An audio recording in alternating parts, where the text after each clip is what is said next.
Ladies and gentlemen, the next agenda is opening speech and keynote speech from Regional Representative of Adri Bengkulu to Mr. Dr. Sumarto MPD. Time is yours.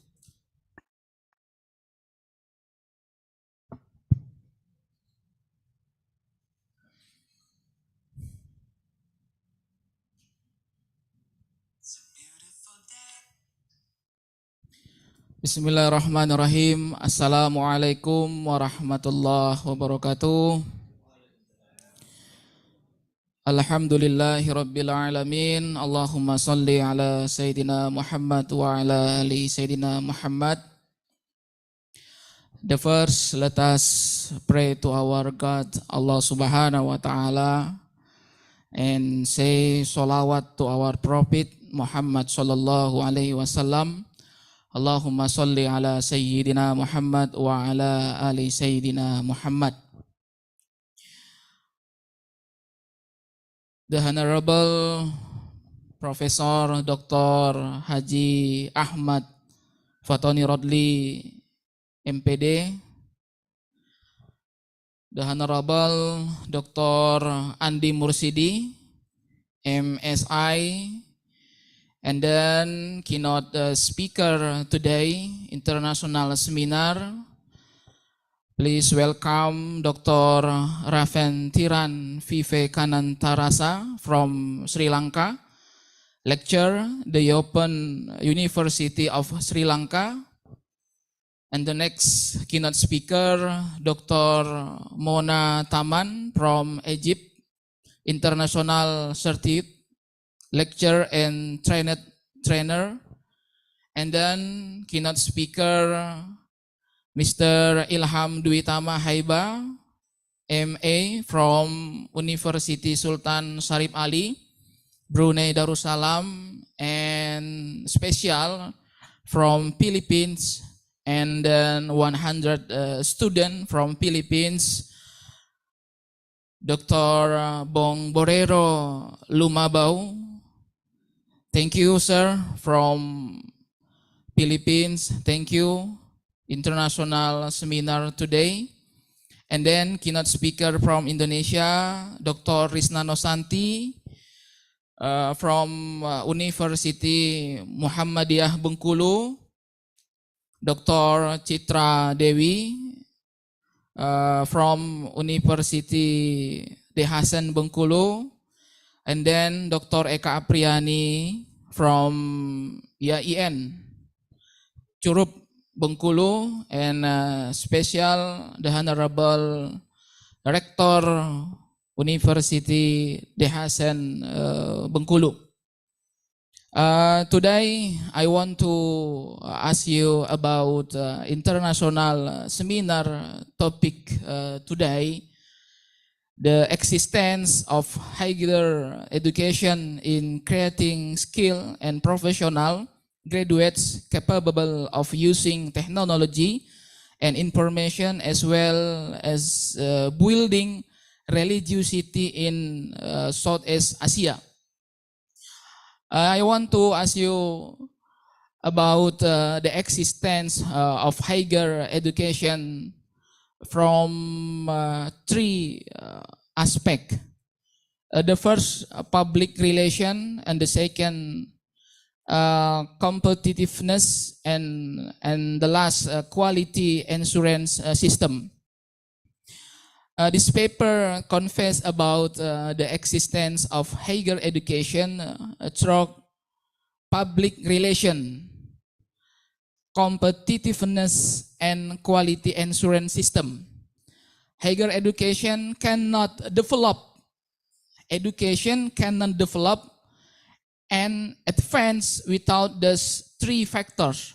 Higher education cannot possible grow on its own, become great on its own without involving the community, competitive, and quality that are continuous improve. And then the research methodology used in this paper is literature study, library research with the content analysis, from various literature on the existence and rule of higher education. Ladies and gentlemen, international seminar today, I want to explain the result and discussion about the existence of higher education. In this study are that the existence of higher education can be achieved if it is carried out by strong public relation with community service activity and public relation or public relation activity, improving competitive by producing graduates who are professional, skilled, and ready to work. Student ready to work, improving the quality of higher education in a sustainable manner in accordance with the times. And then, ladies and gentlemen, about existence higher education is very interesting to discussion. And the last, I want to ask you about conclusion about my paper, the existence of higher education. Every tertiary institution is required to prepare itself so that it can become a tertiary institution that's ready to compete with other tertiary institutions. To be able to competition requires a strategy. Strategy is comprehensive, ladies and gentlemen, comprehensive and integrated plan that links the international strength on an organization with the opportunity and threat of its external environment. Strategy is designed to ensure organizational goals can be achieved through proper implementation. The existence of higher education can be achieved if it is carried out by strong public relation with community service activity and public relation activity in our university. The last, the goal of higher education is master of science and technology to improve people's lives. There are 5 dimensions of the meaning of higher education, namely the scientific dimension, the educational dimension, the social dimension, the corporate dimension, and the last, the ethic dimension. Thank you very much for your attention, ladies and gentlemen. Thank you very much to University De Hasan Bengkulu. And then thank you very much to all participation today, international seminar, and to all people participation in the room and a live Zoom meeting today. Thank you very much. Assalamualaikum warahmatullahi wabarakatuh. Thank you for the perfectly opening speech from Dr. Sumarto MPD. Coming up, opening speech and keynote speech from the Secretary of Adri Indonesia to Mr. Dr. Andi Mursidi MPD. Time is yours.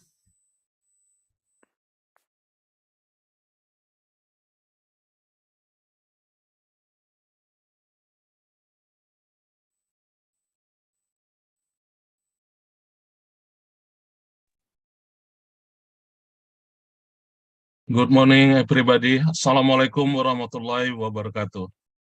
Good morning. Waalaikumsalam. Wassalamualaikum warahmatullahi wabarakatuh. Bapak, Ibu yang saya hormati, all speaker and all participant at this time, excuse me, I present for Bahasa. I will share my paper. Okay.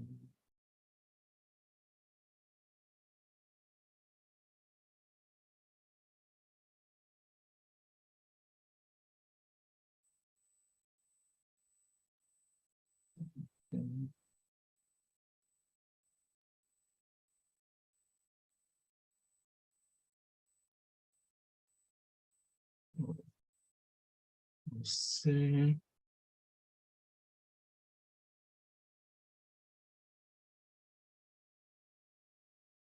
Kok nggak mau ya? Sorry, sebentar.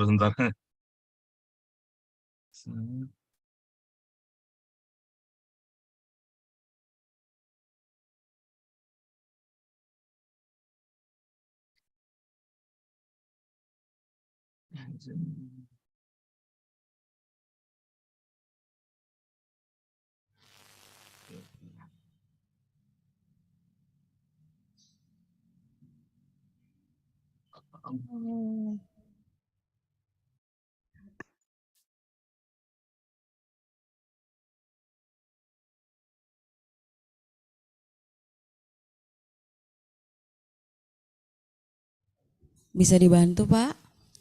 Iya, iya. Kok nggak mau ini? Sebentar, saya kirim ke. Iya, benar. Kirim aja Ah, ke ini biar nanti di-share-nya lewat sini. iya, oke. Nah, sebentar saya itu ke Pak Marto ya, saya kirim.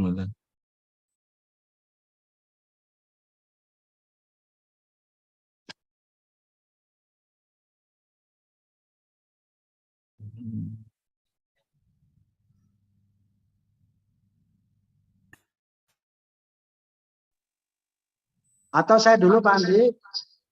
Oke. Biar Prof Ketua Umum dulu, silakan.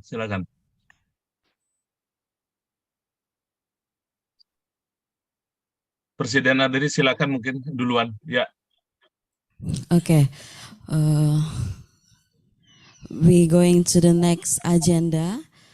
It is time for us to listen and to the opening speech and keynote speech from General Chairman of Adri Indonesia to officially open this event to Mr. Professor Dr. Ahmad Fatoni Rodli MPD. You may take the time. Oke, Assalamualaikum warahmatullahi wabarakatuh. Waalaikumsalam Bisa warahmatullahi didengar? wabarakatuh. Bisa, Pak? Bisa, Pak. Oke, good morning everybody. Good morning all speakers from Sri Lanka, from Brunei, and from Philippines, and then the rector of PAZ Bengkulu.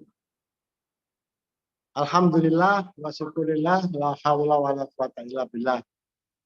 Thank you very much. The opportunity for me to speak in this moment, and then the distinguished speakers from the 6 country, and then the participants of the international seminar of Adri Bengkulu, and then the speaker, all participants in Adri Bengkulu. Alhamdulillah wa syukurillah. Terus me myself is Professor Dr. Ahmad Fatoni Rodli, the President of Associate Lecturer and Expert Republic of Indonesia. I just information for us that we have a new regulation from Indonesia. The government of Indonesia has new regulation that every lecturer have to make an article, and then if they are not make article, especially for associate professor and full professor, they are not give article.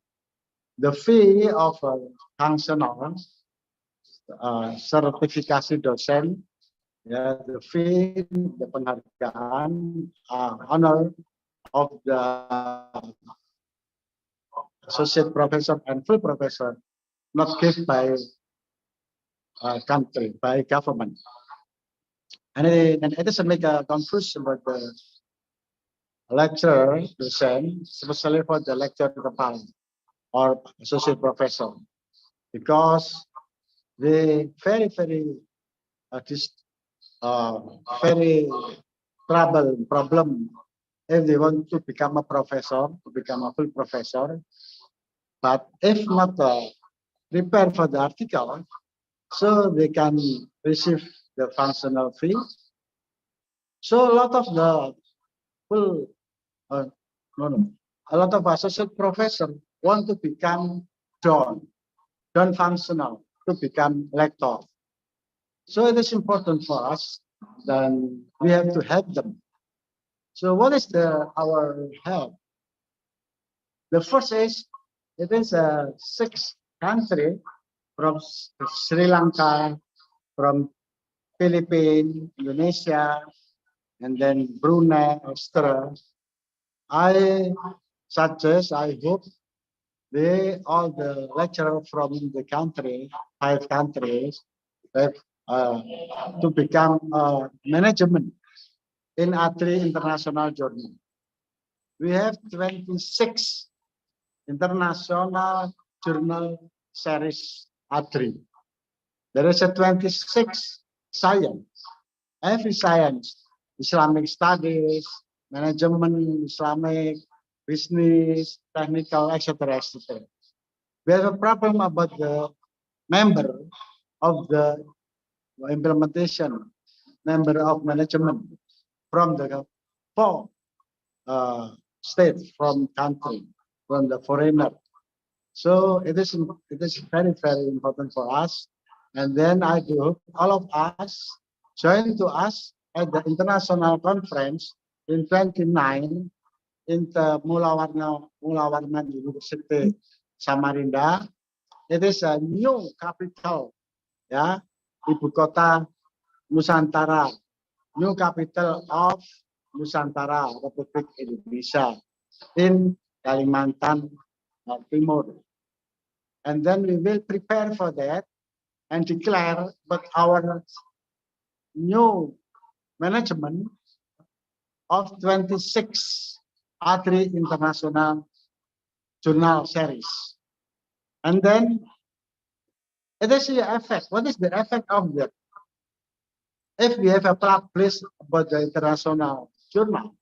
So the first is every lecturer can legally as a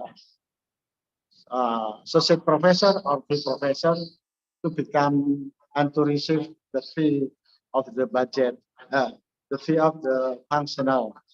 And then the second is in BKD. Beban kerja dosen itu wajib ada SK pengelola jurnal. In Indonesian regulation, we have to look of the work as a lecturer. And then there is important.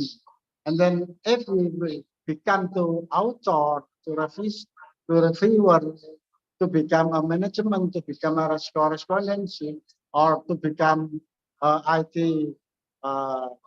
in the international journal, etc. There is available of point in BKD. So it is important for us, and I will give you all, if you become the role, what is your role is depend on you, as an author, as a reviewer, as a etc. etc. So I will instruction for the Deputy Adri Bengkulu in order to manage one of the 26 journals.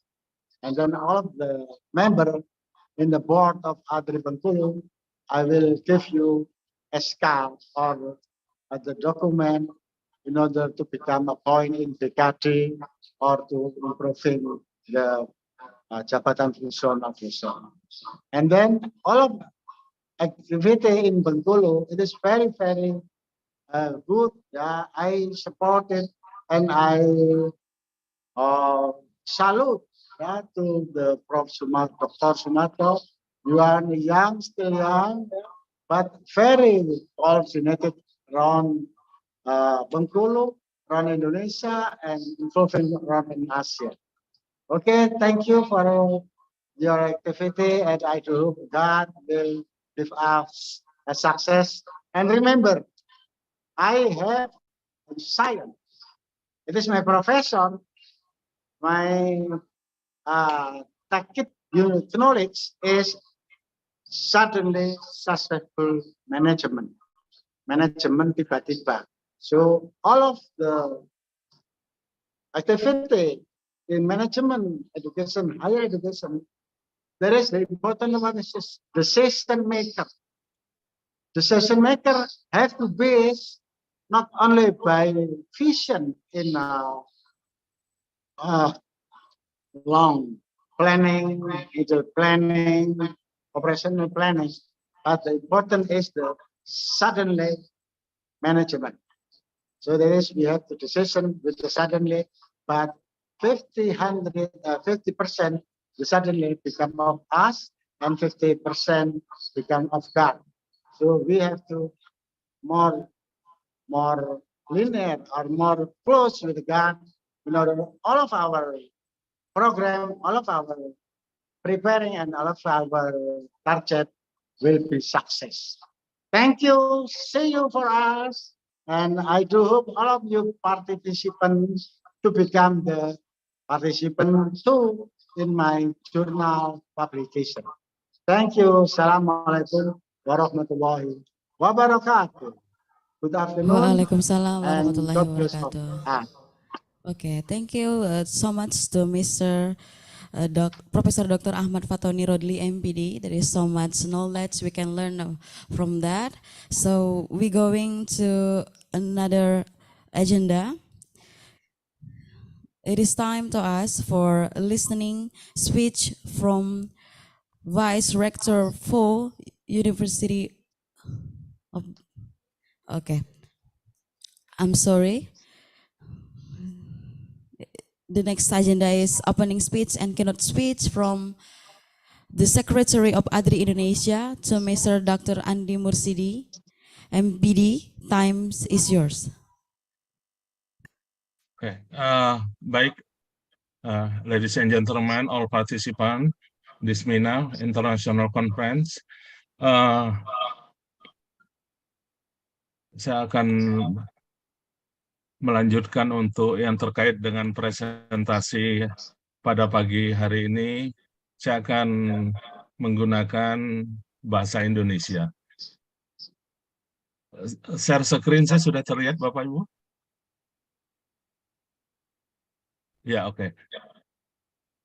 Baik, Bapak Ibu, saya mengambil topik untuk kegiatan internasional conference ini yang terkait dengan lecture career, entry Dharma, higher education ya.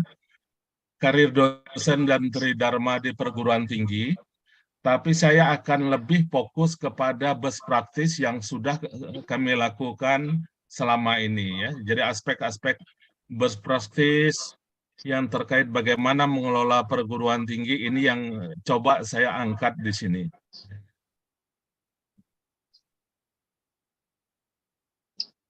Oke, ini sekedar profil saya, my profil. Ini Andi Mursidi. Saya sebagai ketua di STKIP Singkawang, Kalimantan Barat. Di Adri sebagai sekjen, kemudian juga sebagai wakil ketua APTISI Kalimantan Barat. Saya juga sebagai koordinator Duta Kampus Merdeka Kalimantan Barat berdasarkan SK Pak Dirjen. Kemudian juga penanggung jawab beberapa jurnal serta beberapa aktivitas lain. Kemudian memiliki beberapa publikasi, memang masih tidak terlalu banyak ya, masih sedikit yang terindeks di Scopus. Karya saya itu ada 18, mulai dari Q2 sampai di Q4 ya. Kemudian di Google Scholar ada sekitar 40-an. Saya menulis juga sekitar 8 buku, kemudian memiliki 21 haki. Terkait dengan karir dosen di perguruan tinggi, permasalahan yang utama adalah bagaimana pemahaman dosen itu tentang tridharma perguruan tinggi. Bisa saya katakan masih kurang. Kemudian yang kedua, dosen kita ini kurang concern dengan dalam memahami budaya akademik. Kemudian aktivitas kita belum optimal. Kemudian masih kurangnya pemahaman dosen kita terhadap BKD. Nah, apa yang melatar belakangi masalah-masalah ini saya angkat. Pertama, yang terkait dengan pemahaman dosen tentang tridharma perguruan tinggi. Selama ini kita masih terlalu fokus kepada dharma pertama, jadi tidak seimbang. Jadi hanya dharma pertama, kemudian yang kedua justru dharma ketiga, barulah urutan ketiga dharma kedua. Ya. Kemudian yang berikutnya adalah kurang concern kita dalam memahami budaya akademik. Nah, apa bukti kita kurang concern? Jadi Bapak Ibu bisa melihat bulan lalu Kementerian Ristek kita mempublikasikan masih banyak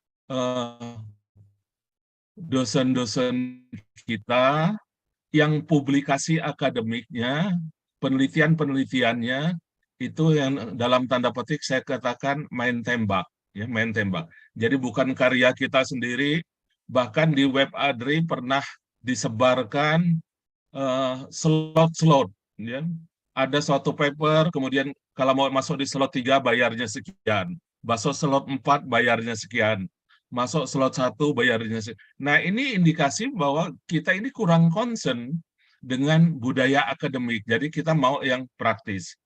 Yang berikutnya, latar belakang yang berikutnya ya ada aktivitas kita belum optimal dalam meningkatkan keterlibatan dosen dan implementasi. Kita cenderung, khususnya para pimpinan perguruan tinggi itu, bisa saya katakan kita tidak memiliki standar baku, kita tidak memiliki standar yang harus dipenuhi oleh seorang dosen dalam melaksanakan tridharma perguruan tinggi. Pimpinan perguruan tinggi lebih cenderung setiap awal semester itu kita hanya membagi jadwal mengajar. Tapi kita tidak pernah berbicara bagaimana penelitian yang akan dilakukan oleh suatu tim di perguruan tinggi itu. Kita tidak berbicara bagaimana kegiatan pengabdian masyarakat. Kita hanya fokus kepada dharma pertama. Ya. Dan yang berikutnya juga masih kurangnya pemahaman dosen terhadap beban kerja dosen. Ya, setiap akhir semester, saya ini dapat masukan dari para asesor BKD, banyak para asesor BKD itu mengeluh. Mengeluh apa? Isian-isian BKD yang diisi oleh dosen ini pokoknya asal mengisi, dan dosen merasa ya udah yang penting kewajiban yang dipenuhi asal mengisi. Nah, ini yang harus kita antisipasi Bapak Ibu dari apa yang sudah kita lakukan ini ya. Nah, seharusnya di dalam pengisian BKD itu kita harus mengacu kepada rambu-rambu PO BKD yang sudah dibagikan dari kementerian. Nah, tujuan dari diskusi kita hari ini, kita berharap dosen sangat memahami akan tridharma perguruan tinggi dan budaya akademik, kemudian tercipta dosen yang produktif, kritis, amanah dalam upaya meningkatkan kehidupan dan pembangunan di Indonesia. Sebagaimana kita ketahui bahwa pemaknaan tridharma perguruan tinggi kita ini merupakan landasan berpikir bagi kaum intelektual di perguruan tinggi, merupakan pijakan arah yang lebih baik ya, kemudian tanggung jawab seluruh sivitas akademika. Nah, walaupun banyak versi tata kelola manajemen seperti saat ini kita sangat familiar dengan apa yang disebut dengan MBKM, kemudian dengan 8 IKU, IKU perguruan tinggi yang ditetapkan oleh kementerian, oleh Mas Menteri, tapi semuanya kita jangan lupa itu semuanya berdasarkan kepada tridharma perguruan tinggi, yaitu aspek penelitian, pendidikan, penelitian, dan pengabdian masyarakat. Oke, Bapak Ibu, baru-baru ini Dikti meluncurkan, ini saya tunjukkan, ini best practice kami, Dikti mengeluarkan list Kalau Senda keliru mungkin ini tanggal ya 8 Maret. 8 Maret Dikti mengeluarkan klaster penelitian perguruan tinggi. Nah, apa yang kita dapat dari klaster itu? Kebetulan kami di dalam klaster ini, perguruan tinggi yang saya mimpin, STKIP Singkawang itu, kami naik dari klaster Madya ke klaster utama, Bapak Ibu. Jadi di klaster utama ini di seluruh Indonesia ini ada 160. Sementara usia kami ini, perguruan tinggi kami ini baru usia 12 tahun. Jadi dalam waktu 12 tahun, STKIP Singkawang ini bisa sampai kepada klaster utama. Nah, sekarang yang jadi persoalan yang saya cermati di sini bukan di klasternya itu, bukan di klasternya Bapak Ibu. Tapi bagaimana yang ingin saya berbagi ke Bapak Ibu semua adalah bagaimana peran dosen di perguruan tinggi itu bisa membawa perguruan tingginya melangkah ke jenjang-jenjang pengelompokan klasterisasi perguruan penelitian atau ranking-ranking perguruan tinggi. Semacam ini, di tempat kami, di STKIP Singkawang, seluruh dosen itu memiliki kewajiban untuk melakukan penelitian. Nah, dalam 1 tahun, Bapak Ibu, dosen-dosen kami di STKIP Singkawang ini, rata-rata penelitian dosen kami itu 2,8. Artinya satu dosen menghasilkan 2,8 penelitian, atau kalau dibulatkan hampir 3 ya, 3 penelitian. Ini suatu kewajiban. Nah, kewajiban ini melekat dan benar-benar saya kontrol. Ya, benar-benar kita kontrol, semua dosen harus melakukan ini. Nah, nanti Bapak Ibu akan tahu kenapa kata kuncinya saya bisa mengontrol semua dosen bisa melakukan penelitian. Nanti saya tunjukkan kata kuncinya. Jadi tidak ada dosen kita yang santai-santai di tempat kami, itu tidak ada. Tidak melakukan penelitian itu tidak ada. Saya sendiri juga melakukan aktivitas penelitian, saya juga melakukan aktivitas Sri Dharma. Ya. Nah, dalam klaster kemarin ada 40 perguruan tinggi yang termasuk dalam klaster mandiri. Ini ibaratnya perguruan tinggi gajah semua, karena yang besar-besar semua ini. Kemudian yang utama, kami ini termasuk yang kecil, tapi termasuk dalam kelompok itu. Kemudian di klaster Madya itu ada 278, di klaster Pratama ada 442. Nah, total keseluruhannya adalah 880 perguruan tinggi.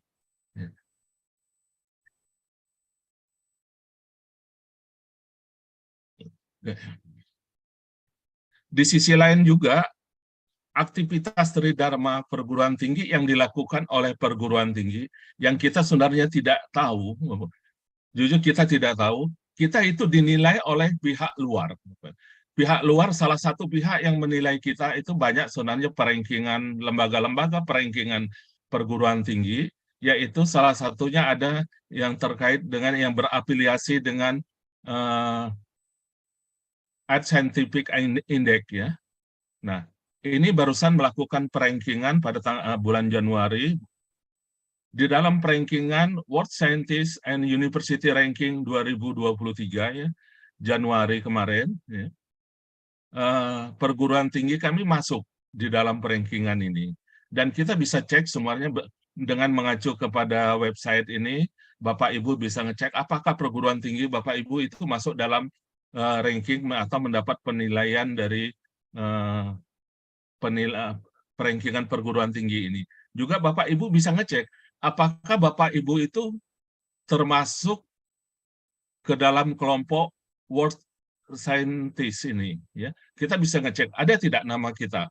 Nah, ini bisa diakses, ini linknya udah kami berikan, ada di sini.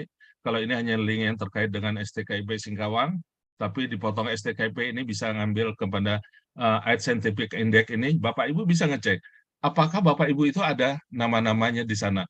Jadi tidak mesti katakanlah seorang guru besar itu pasti masuk di sini, itu tidak, Ibu. Bapak Ibu. Di tempat kami ada seorang dosen yang masih asisten ahli, tapi dia sudah masuk gitu. Nah, persoalannya bagaimana caranya untuk masuk ke ranking ini? Setelah kami pelajari, masalahnya sederhana adalah yang terkait dengan aspek penelitian atau kewajiban kita yang terkait dengan aspek penelitian. Jadi penelitian kita itu tidak cukup kita melakukan penelitian kita harus kita publikasi, Kemudian setelah kita publikasi tentunya pada jurnal-jurnal yang bereputasi. Kemudian juga selain itu tulisan-tulisan kita yang dipublikasi dalam jurnal-jurnal tersebut tentunya harus bisa disitasi, harus ada pengunjungnya bisa mensitasi jurnal-jurnal kita ya. Nah, jadi semacam ini yang terkait dengan data personal saya. Jadi saya bisa ngecek, oh, saya bersyukur masuk dalam kelompok World Scientist ya 2023. Sejak 2022 mulai rankingan, kebetulan saya sudah masuk. Di tempat kami ada 35 di STKIP Singkawang, ada 35 dosen tetapnya, dosen kami yang sudah masuk ke dalam kelompok ini. Salah satunya saya, dan berdasarkan dalam kelompok ini di perguruan tinggi saya berada pada urutan ke-7 Bapak. Artinya apa? Banyak teman-teman saya yang di kampus ini yang karya-karya mereka yang luar biasa yang berada tentunya di atas ranking 1 sampai 6 di atas saya gitu ya. Saya hanya di kampus di urutan ke-7. Nah, selain itu yang terkait dengan data ini juga ingin saya tunjukkan bahwa kalau ini saya yakin teman-teman dosen semuanya bisa melihat profilnya yang terkait bagaimana profil kita atau kinerja kita sebagai seorang dosen. Kita bisa melihat data kita di ID Sinta ya. Jadi data-data kita di ID Sinta ini bisa kita cek semua seberapa banyak penelitian kita, high index Scopus kita berapa, high index Google Scholar kita berapa. Nah, kemudian data-data yang lain bisa kita lihat di sini. Oke. Nah, ini tidak terlalu saya jelaskan, Bapak Ibu tugas utama apa segala. Kemudian yang terkait dengan ini adalah bagaimana jenjang karir dosen kita. Jenjang karir dosen kita mulai dari tenaga pengajar, kemudian asisten ahli, lektor kepala, kemudian profesor ya. Kemudian angka-angka kredit pendukung ya. Angka kredit pendukung ini sudah ada juga di sini. Kemudian kewajiban kita yang dalam membuat karya ilmiah itu yang perlu penekanan adalah karya ilmiah jika kita sudah berpendidikan S3, semua karya ilmiah kita harus sinkron dengan jenjang pendidikan atau bidang keilmuan S3 kita. Ini penekanan saya Bapak Ibu, jika Bapak Ibu akan nanti meneruskan jenjang jabatan akademiknya ke guru besar, ini harus sinkron antara karya publikasi-publikasi ilmiah dengan jenjang pendidikan. Oke, ini persoalan substansif kita. Nanti kita diskusikan sedikit yang terkait dengan kewajiban dosen. Di sini publikasi jurnal Scopus, jurnal Sinta, kemudian kedudukan autor, kemudian ada syarat wajib dan syarat penunjang. Oke. Nah, ini tadi yang terkait dengan kewajiban BKD. Di kewajiban BKD ini udah jelas mengatur ya, untuk dosen dengan tugas tambahan, beban mengajarnya adalah minimal 3 SKS dan maksimal 16 SKS. Tapi dosen-dosen yang tidak memegang jabatan struktural, beban mengajarnya bergerak antara 12 yang normal, 12 sampai 16 SKS ya. Sehingga total pendidikan rata-rata untuk bidang Tridharma mempunyai 9 SKS. Nah, ini yang saya dengar juga dari para asesor BKD. Kadang-kadang banyak teman-teman dosen mengajar itu ketika mengisi BKD, karena mengajarnya 24, ya diisi 24 SKS. Nah, padahal itu melebihi standar BKD. Seharusnya untuk yang BKD disesuaikan dengan PO BKD. Kemudian Dharma yang lain yaitu tentunya penelitian juga harus dihitung dalam SKS, pengabdian masyarakat juga dihitung dalam SKS. Nah, ini semacam ini kami membuat roadmap untuk pengembangan karir untuk dosen di STKIP Singkawang. Mereka masuk tahun 2011, ya. Kemudian dengan harapan setelah 12 tahun kami berdiri, mereka sudah memiliki jabatan fungsional lektor semua. Ini kami kawal.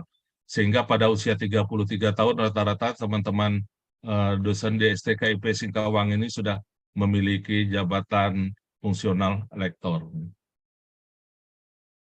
Nah, ini Bapak Ibu, bagaimana, kenapa kok tadi World Scientist kami bisa masuk, kemudian klaster penelitian kami bisa melonjak, meningkat secara drastis dalam waktu cepat. Kuncinya di sini yang saya katakan. Kuncinya di sini. Pertama apa?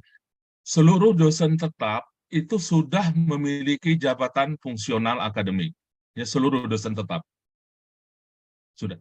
Kemudian yang kedua, kewajiban dosen tetap juga itu untuk mengurus sertifikasi dosen. Sehingga apa? Pada saat ini dari 44 dosen tetap kami, itu 43 sudah serdos semua. Nah, tadi disinggung oleh Prof. Ahmad Fatoni, Presiden Adri. Kenapa? Yang terkait dengan serdos ini juga sangat berkaitan dengan tunjangan sertifikasi. Sehingga dosen-dosen tetap kami, 43 orang ini, termasuk saya juga, menikmati tunjangan sertifikasi yang dibayar oleh pemerintah. Nah, ini kami kawal semua, bagaimana dari proses awal, mulai dari jabatan fungsional, ya, ini kami kawal, kemudian yang terkait dengan sertifikasi juga eh, kami kawal juga, sehingga kita bisa 97% dosen tetap di STKIP Singkawang ini sudah sertifikasi. Dan ini prosentase ini adalah prosentase yang terbaik untuk LL Dikti wilayah 11 Kalimantan. Jadi di Pulau Kalimantan, walaupun kami ini baru 11 tahun berdiri, Bapak Ibu, yang paling banyak dosen tetap sudah tersertifikasi itu ada di STKIP Singkawang, yaitu sebanyak 97%. Jadi paling banyak.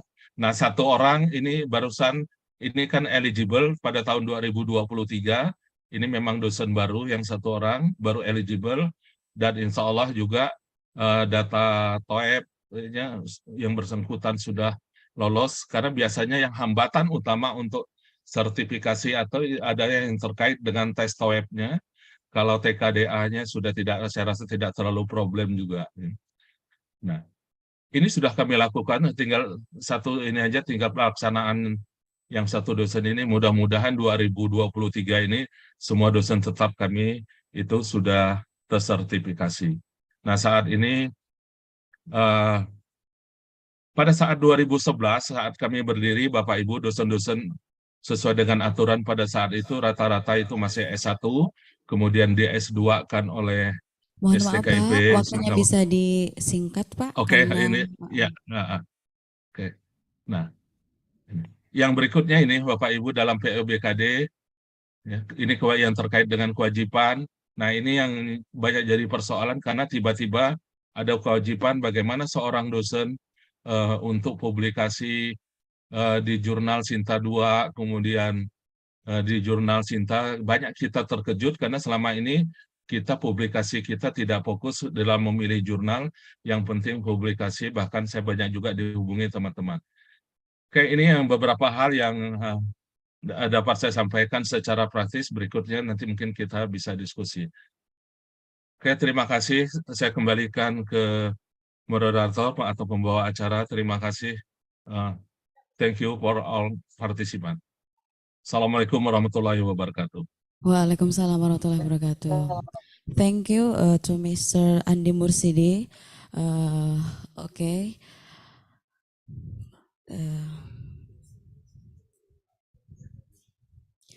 So this paper will be concluded by the moderator.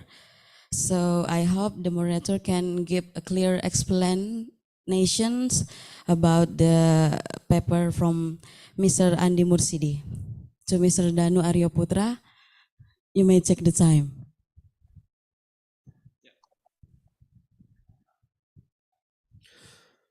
Okay, I'm going to explain in English about the presentation of Mr. Andi.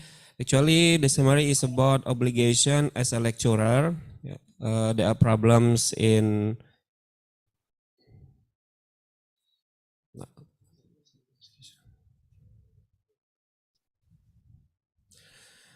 problem about why lecturer doesn't want to improve their their career, yeah, because first the lecturers doesn't understand about the three dharma, or we can say this obligation as a lecturer. In Indonesia, we have obligation as a lecturer. There are education, research, and devotion.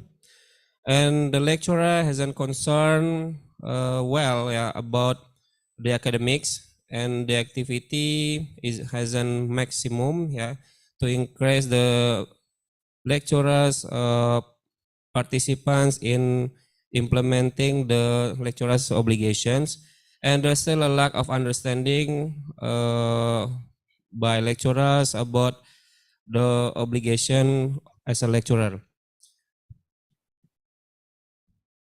So Mr. Andi compare what his university doing, yeah, to increase the lecturer's obligation as a lecturer and increase the career, yeah.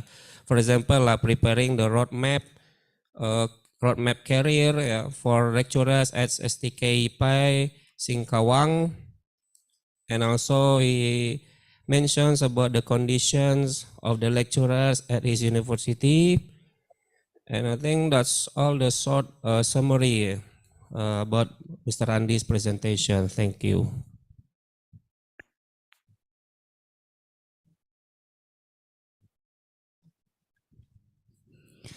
Coming up, opening speech and keynote speech from Vice Rector for University of Dahasan Bengkulu to Mrs. Dr. Chitra Dewi MPD.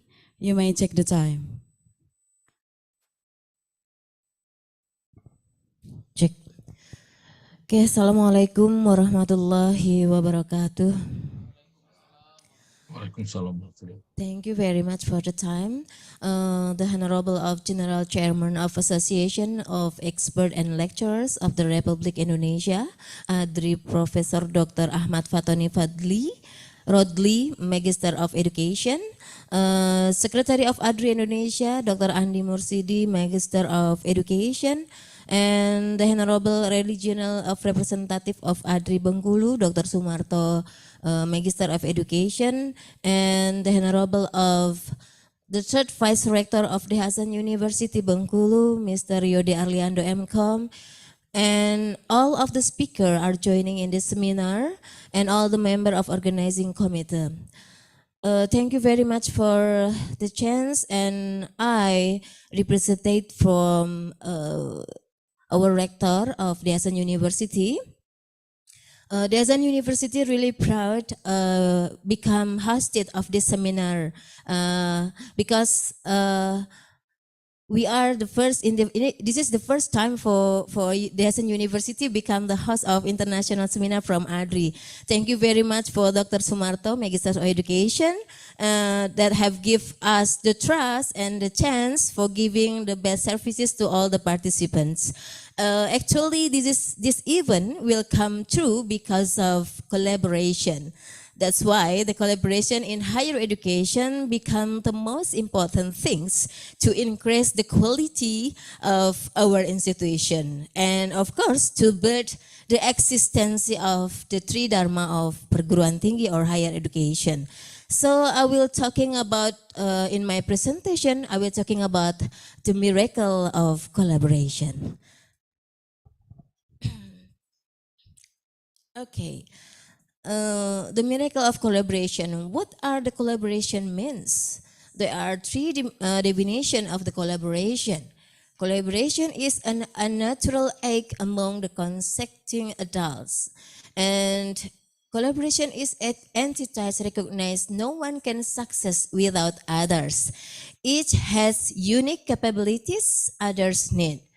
And another definition of collaboration is the tailor-made for needs, problems, and opportunities that manifest novelty, complexity, uncertainty, and interdependent of relationship.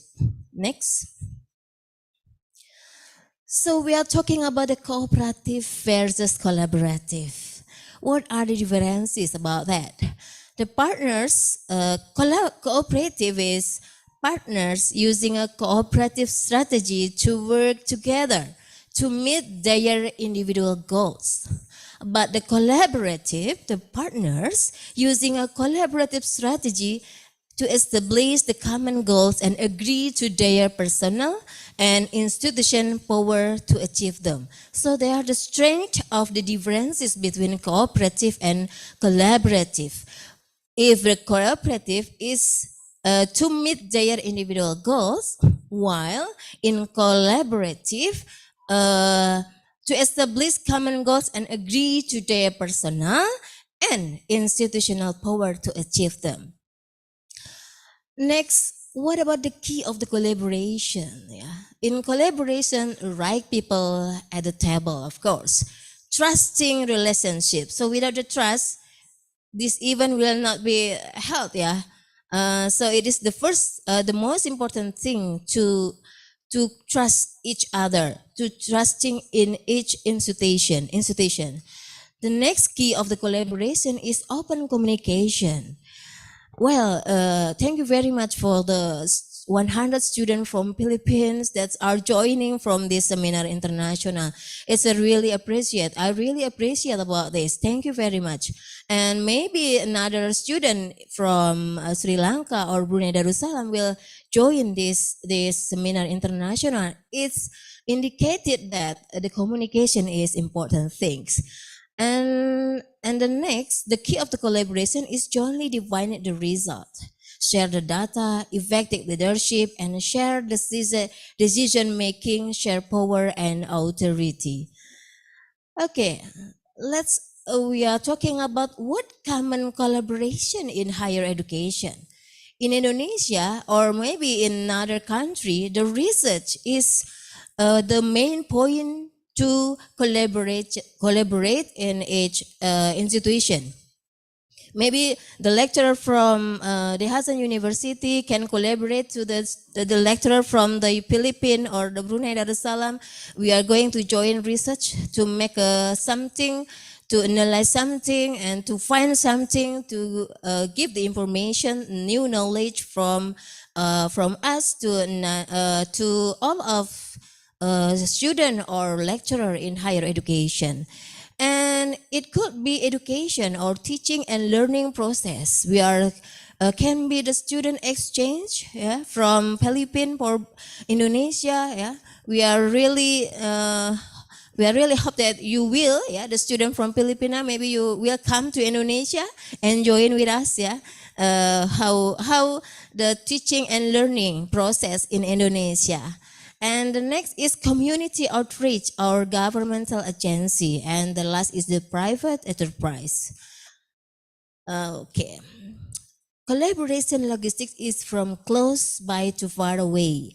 It based on the MBKM in Indonesia, Merdeka Belajar Kampus Merdeka, the collaboration is divided into many kind of collaboration, like different departments or discipline within a school or the college, or between school or college in the same institution, or between school or college across institution regionally, like the Hasan University and maybe IAIN Curup or Universitas Hazairin Bengkulu, for example, or between school or colleges across institutions nationally. Maybe from the UIN Fatmawati Bengkulu with University of Indonesia in Jakarta.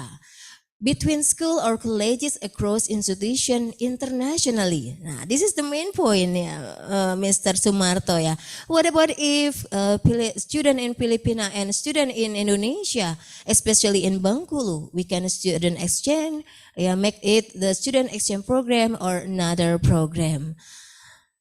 Okay, this is the last presentation of mine. The possible benefit of collaboration. Of course, the first, by collaboration, it will be improved efficiency and eliminated duplication. Save money, of course, yeah. And then maximize the limited resources. There are some access specialized knowledge or skills.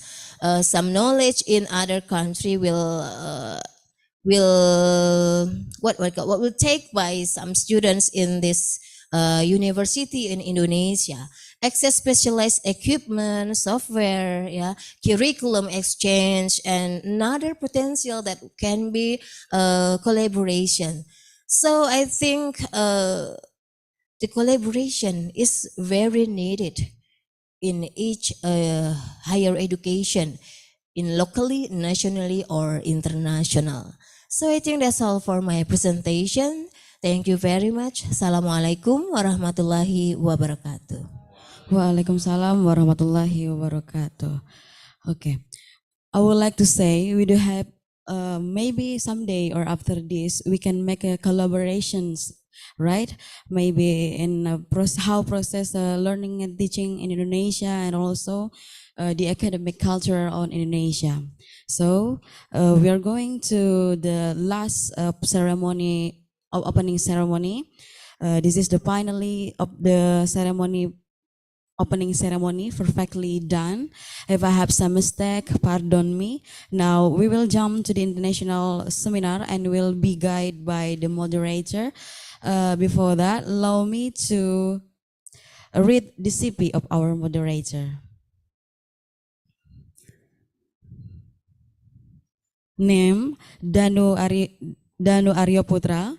He was born on July 27, 1986, and he was a graduate as Bachelor of English Literature at University of the Hasan Bengkulu in 2014, and also graduate as Magister of Linguistic Translation at University of 11 Maret in 2016.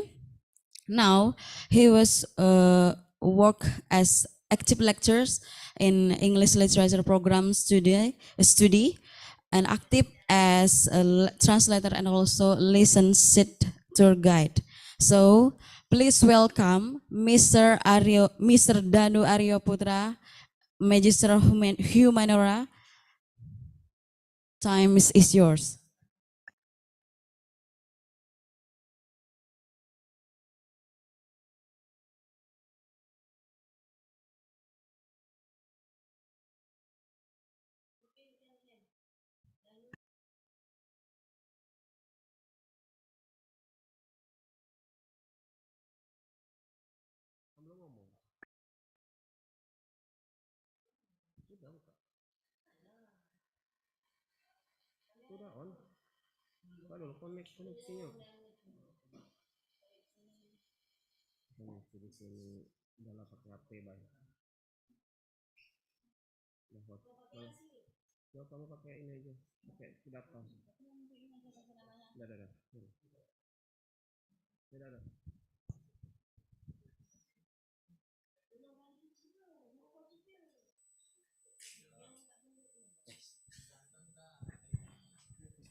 Okay, thank you, Dwi Nova, for the introduction. Okay, so we're going to the international seminar. The first speaker is Ms. Dr. Rafetiran Vivekanantarasa, but until now he hasn't joined our activity. So we're going to the next speakers. Yeah, but actually I want to tell you about the rules. Yeah, in for the seminar. Yeah, each speakers have 15 minutes, yeah, to present the presentation, and the answer and question and answer session will be doing at the last. Yeah, we'll do the answer and question session at the last. Yeah, after all the speakers present their presentation. Okay, Dr. Mona Taman. Uh,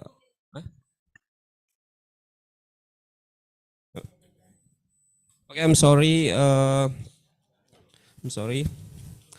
Okay, so our first speaker is Mr. Dr. Bong Borero Lumabao, yeah, LPT, PhD.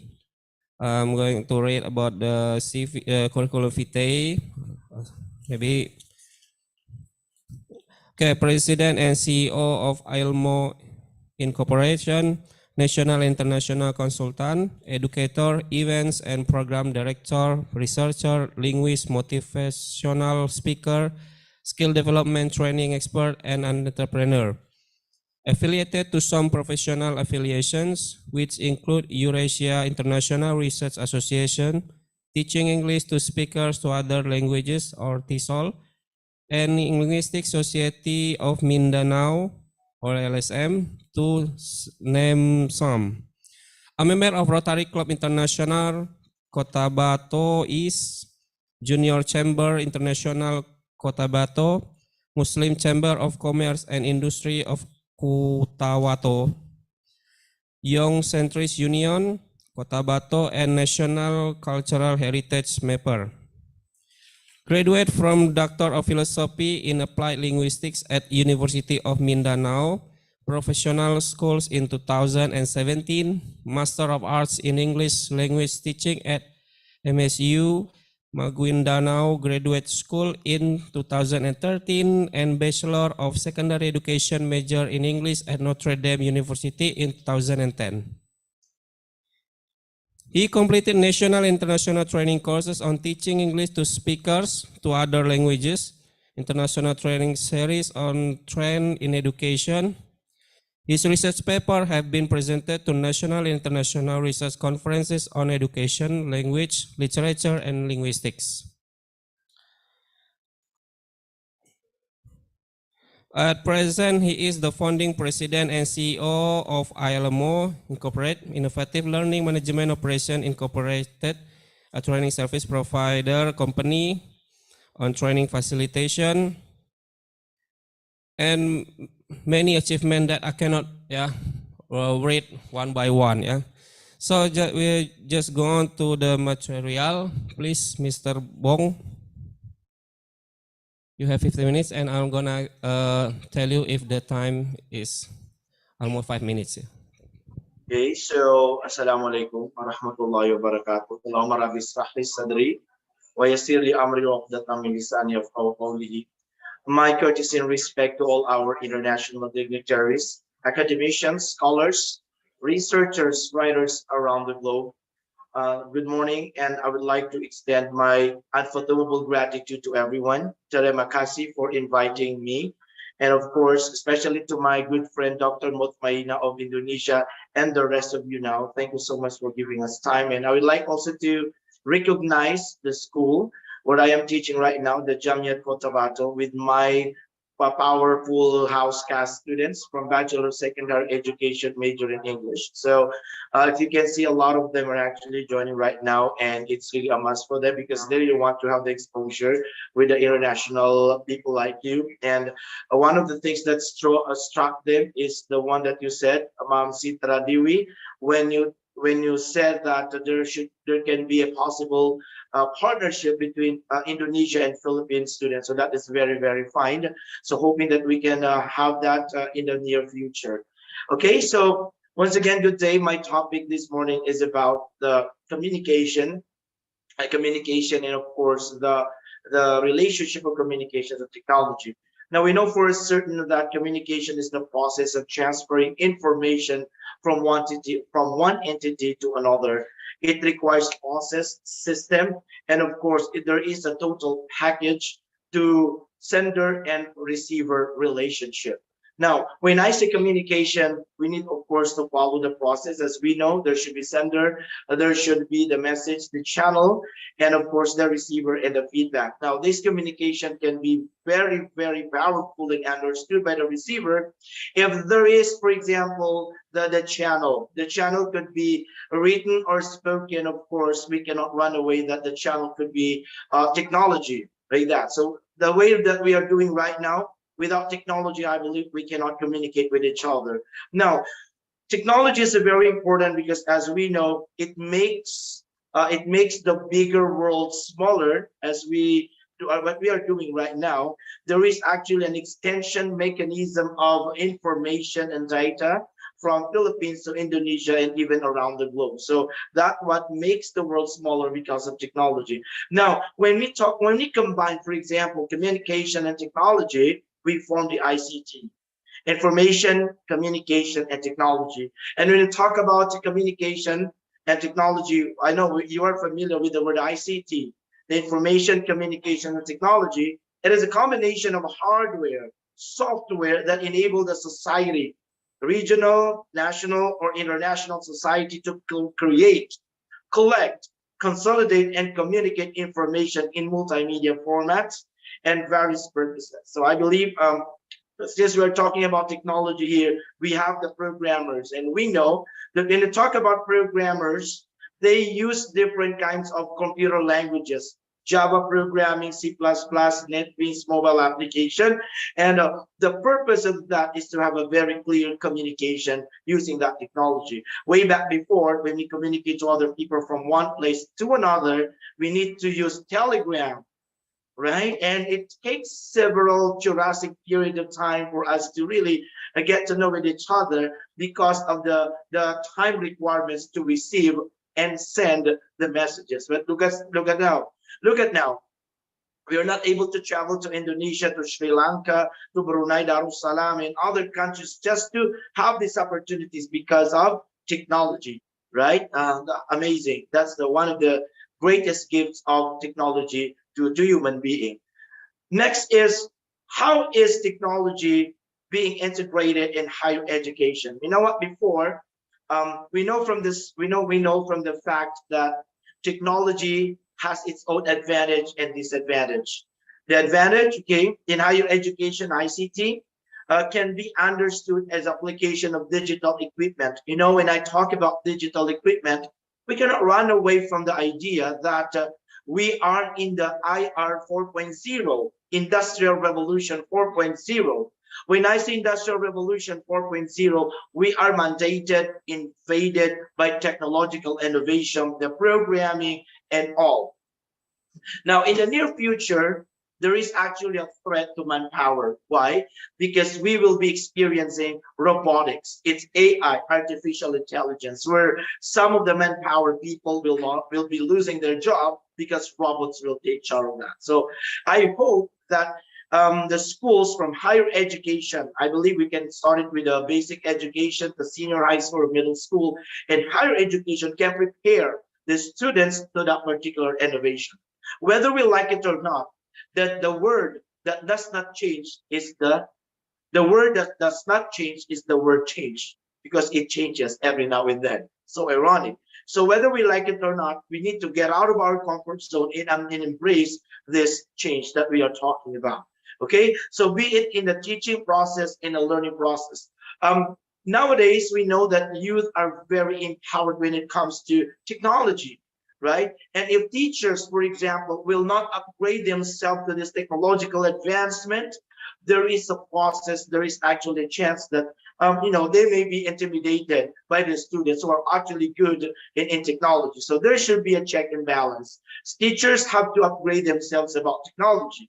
For example, I know that the one that I'm talking about right now has been tested during the pandemic.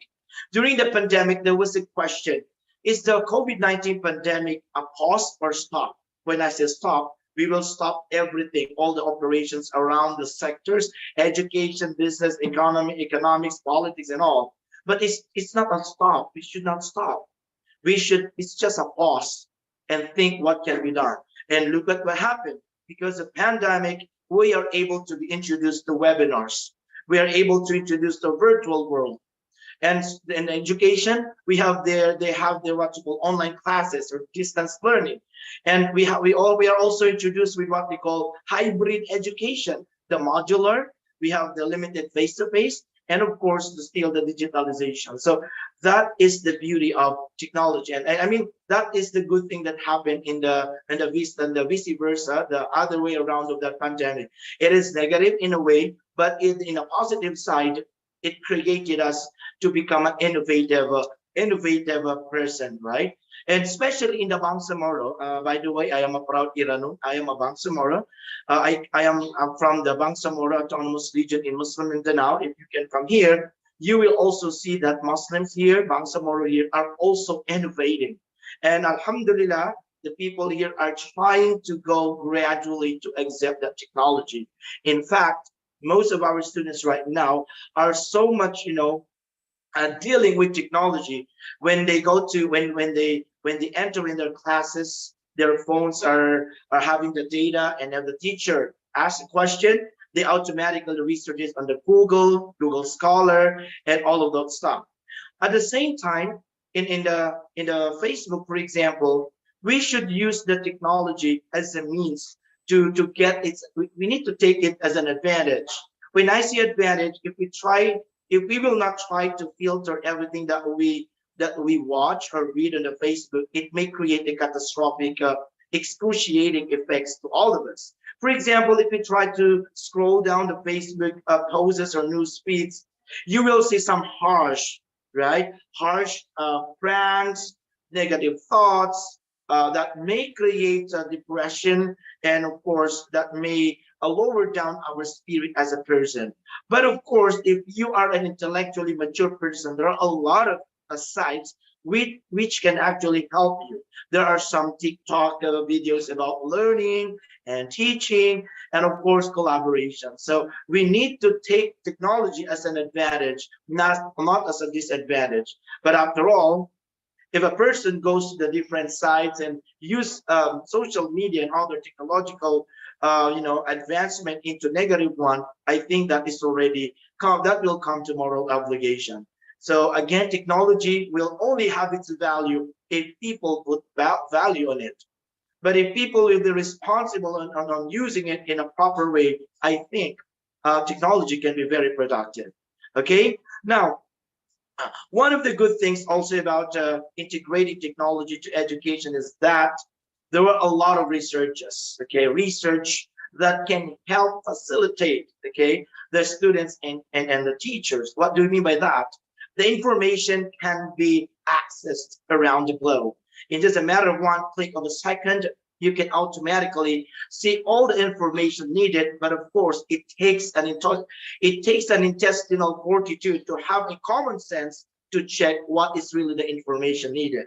Why? It's on the common sense of a student, because you know what, one of the problems of the students right now is they keep on copy pasting without filtering the information that they research, and at the end, eventually the teacher will actually be giving them professional criticism, because of course we need to cite the information we have taken that particular resources, right? So that's it. Another thing, do we have the electronic or e-library? For example, I am in Jamia Cotabato right now, and I can have the power to, access the library in Harvard, in Ateneo, in University of Singapore Management University, and other universities around the globe. And that's actually the advantage, right? So I believe that all our researchers here, national and international, we have all the responsibilities really to empower us as professionals, and of course our students to be very professional, and of course in dealing with technology, because technology is good, but it can be worse if we don't know the moral way of using it. Okay, next is these are the roles of communication technology in higher education. As what I said, first, there is the access to new sources of information. So for example, my topic when I had my dissertation was a flipped up rap battle. So when I published it, everyone in the world was able to see what does it mean by flipped up rap battle. If you compare it to USA, that is the beef. In USA, the street people deliver the trash talking with each other, and that's beef. But in Philippines, we call it flipped up rap battle. Okay, so when I posted it, a lot of people around the world keep on messaging me. In fact, even the proponent Enigma in the Philippines invited me in one of his events, because he's actually fascinated with the field that he introduced. That's a flipped up rap battle. Okay, now if you try to check the flipped up rap battle, you will only hear cuss words, trash talks, the degrading, defamatory words, right? But since I was the researcher, I was able to research it. And you know what? One of the things that it gave a negative, in one way or another, negative impact to me, because of doing the transcription. You know what? Even if I pray, when I pray, I always hear the trash talk they are shouting. So that could be that is one of the effects. Okay. Anyway, next is the information transfer. So what we are doing right now, we are transferring information in a very easy way, right? For example, um, something happened now in Indonesia, or something, climate changes, or some, what you call it, flooding or earthquake. When something happened to one particular place, through technology, through social media, we are able to know it in just a click of a second. That's how powerful technology is. And then we also have professional development. Now, the example, it also gives professional development technology. What we are doing right now, we are developing ourselves professionally through technology virtually, without going to Indonesia, to Sri Lanka, Brunei, and other countries around the world, right? And it's only if you cannot empower yourself, if you cannot make yourself excellent in whatever field that you are having now, it's now your fault, because technology is always everywhere.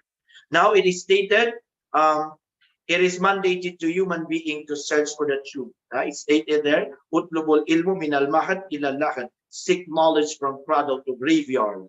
And you have to use that knowledge. It doesn't mean that you are a doctor and you reach the highest attainment, you will stop learning. You have to read and read and read and read, and technology can help with that. And of course, you might be questioning me, sir, how about those, what you call it, there are some issues, or there are some books that are not good, like for example, that may question some morality, or you can still read them depending on the intention. Everything is judged through intention. If your intention is to learn, read it. It's an additional information or literature to your mental lexicon. But if your purpose is for pleasure, stop it. That's haram, because your brain may be polluted, right? Okay. Next is new learning experiences. So we always have this way to learn many things. And you know what?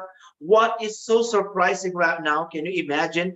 Even a 2-year-old kid, without their parents teaching them to speak in English, can speak English because of the Cocomelon and other YouTube videos, right? So the parents are actually even shocked. They cannot understand their child speaking in English, and it's because of the technology. So that's a very powerful tool for learning. But in vice versa, of course, the other way around, this is also another negative way of learning negative things on the social media. And I think it is where the parents' responsibility to take charge on what the do's and don'ts of technology, and what to watch and not, what to watch and not to watch. Okay, depending on the guidance of the parents. Okay, so I believe that everyone has the power to become influential. If even you are an educator, a teacher, whatever you do in life, no one has the right to underestimate one's capacity. And through social media and ICT technology, you can inspire and influence people, right? You, at the moment that you open your mouth, and as Les Brown said, the moment you open your mouth, you tell the world who you are. And it can be more powerful if technology will come in. Okay, so I hope that everyone here, we will use this as a strategy, a platform to share everyone's idea, and empowering each other. And I hope that you can also visit Philippines, particularly Bangsamoro Autonomous Region in Mindanao, for you to see how beautiful our Bangsa is. Last time I was in Davao City, and I was with the International Nusantara Conference, where I learned that we are not Bangsamoro, but we're Bangsamalayo, because of the micro-Polynesian race like that. So I think that, hoping that apart from the technology here, we can also make international seminar on social linguistics, language, culture, and of course technology, put them as one. So once again, I would like to say thank you so much. Terima kasih. Merci beaucoup, muchas gracias. Ya kamsahamnida, syukran lakum, maraming salamat po. And thank you so much for inviting us and our school, Jamiat Cotabato and Ilmu Incorporated, hoping to have more collaboration. I am very willing to work with you if you have research on linguistics, culture, if you have research on the technology, especially with exchanging of culture in Indonesia and Malaysia. Anyways, I'm a part of Muslim Chamber of Commerce and I'm part of BIM IAGA, the Brunei, Indonesia, Malaysia, Philippines IAGA partnership. And we can all together as one work together to make a difference, differently in the world. The world is getting smaller, but we can make it bigger through our gigantic collaboration to make the world still a beautiful world to live in. Always remember, if you want to make a difference, watch your thoughts, for they become your words. Watch your words, for they become your actions. Watch your actions, for they become your behavior. Watch your behavior, for they become your character. And watch your character, for they become your destiny. Another, always remember to keep yourself getting out of the comfort zone is the very start in making a difference differently to the world. How do you do it? Keep yourself as if when the world is sitting, you are standing. When the world is standing, you are outstanding. And when the world dares to be outstanding, you must be the standard. Good morning. Okay, thank you for the present. Wow, amazing presentation, Mr. Bong Borero.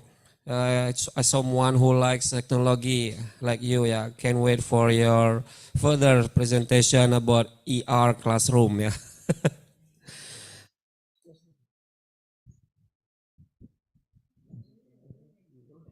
Okay, so now we go on to our second speaker from Brunei, Mr. Ilham Dwi Tama Heba. I'm gonna read the source curriculum vitae. Ilham Dwi Tama, students doctoral in University of Islam Sultan Syarif Ali, Brunei Darussalam, focus on Akidah and Dakwah.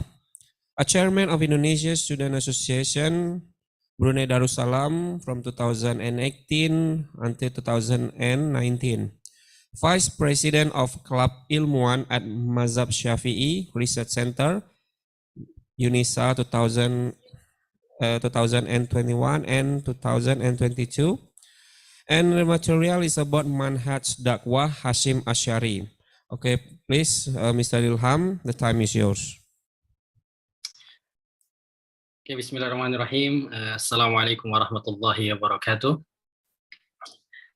Alhamdulillah, alhamdulillah rabbil alamin. Alhamdulillah alladhi hadana li hadha wa ma kunna linahtadiya laula an hadana Allah. Asyhadu an la ilaha illallah wahdahu la syarika lah. Asyhadu anna Muhammadan abduhu wa rasuluh la nabiyya wa la rasula ba'dah. Distinguished professor, doctor, speakers, academics, scholars, and all my beloved students, brothers and sisters. First of all, I would like to thanks to the committee of this seminar to invite me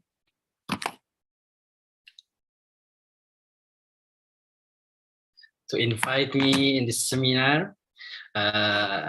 First time when Dr. Sumarto texted me to participate this seminar, I was thinking to reject it because I realized that I'm not like dominant in this seminar, but he convinced me to present about my areas in focusing Islamic studies, of course, that I said yes, inshallah. And I said to Dr. Sumarto that my presentations will be in Arabic language. But yeah, because I saw here that students from Philippines, Dr. Boro, yeah, understanding English a lot, that I will combine inshallah. Also in Bahasa, will combine. So currently, as mentioned before, currently I'm PhD students in Sultan Syarif Ali Islamic University, Brunei Darussalam. My my master degree focusing on Akidah Da'wah, but now my PhD students, I'm focusing on Akidah and Islamic thought, where my bachelor's degrees are focusing on comparative religions. That's why I like to concern my research view on contemporary issues on Islamic studies, especially in Southeast Asia, especially in Indonesia. That's why I bring my presence here. That's as mentioned before, Hashim Ash'ari. As we know, Hashim Ash'ari is a leader and also is a founder, biggest and largest group, Islamic groups in Indonesia, Nahdlatul Ulama. So, I will share my screens. Founder, okay. Share.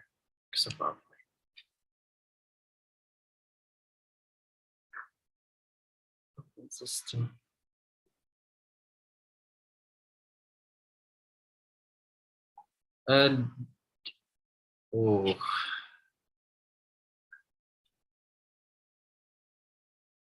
I can share my screen here.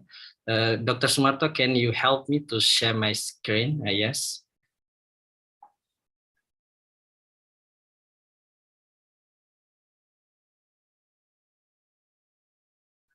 Okay, this is my research about method of Syekh Muhammad Hashim Ash'ari in Da'wah, taught through his works, and this is analytical studies. We say ومنهج الشيخ محمد هاشم أشعري في الدعوة إلى الله من خلال مؤلف الدراسة التحليلية. And next.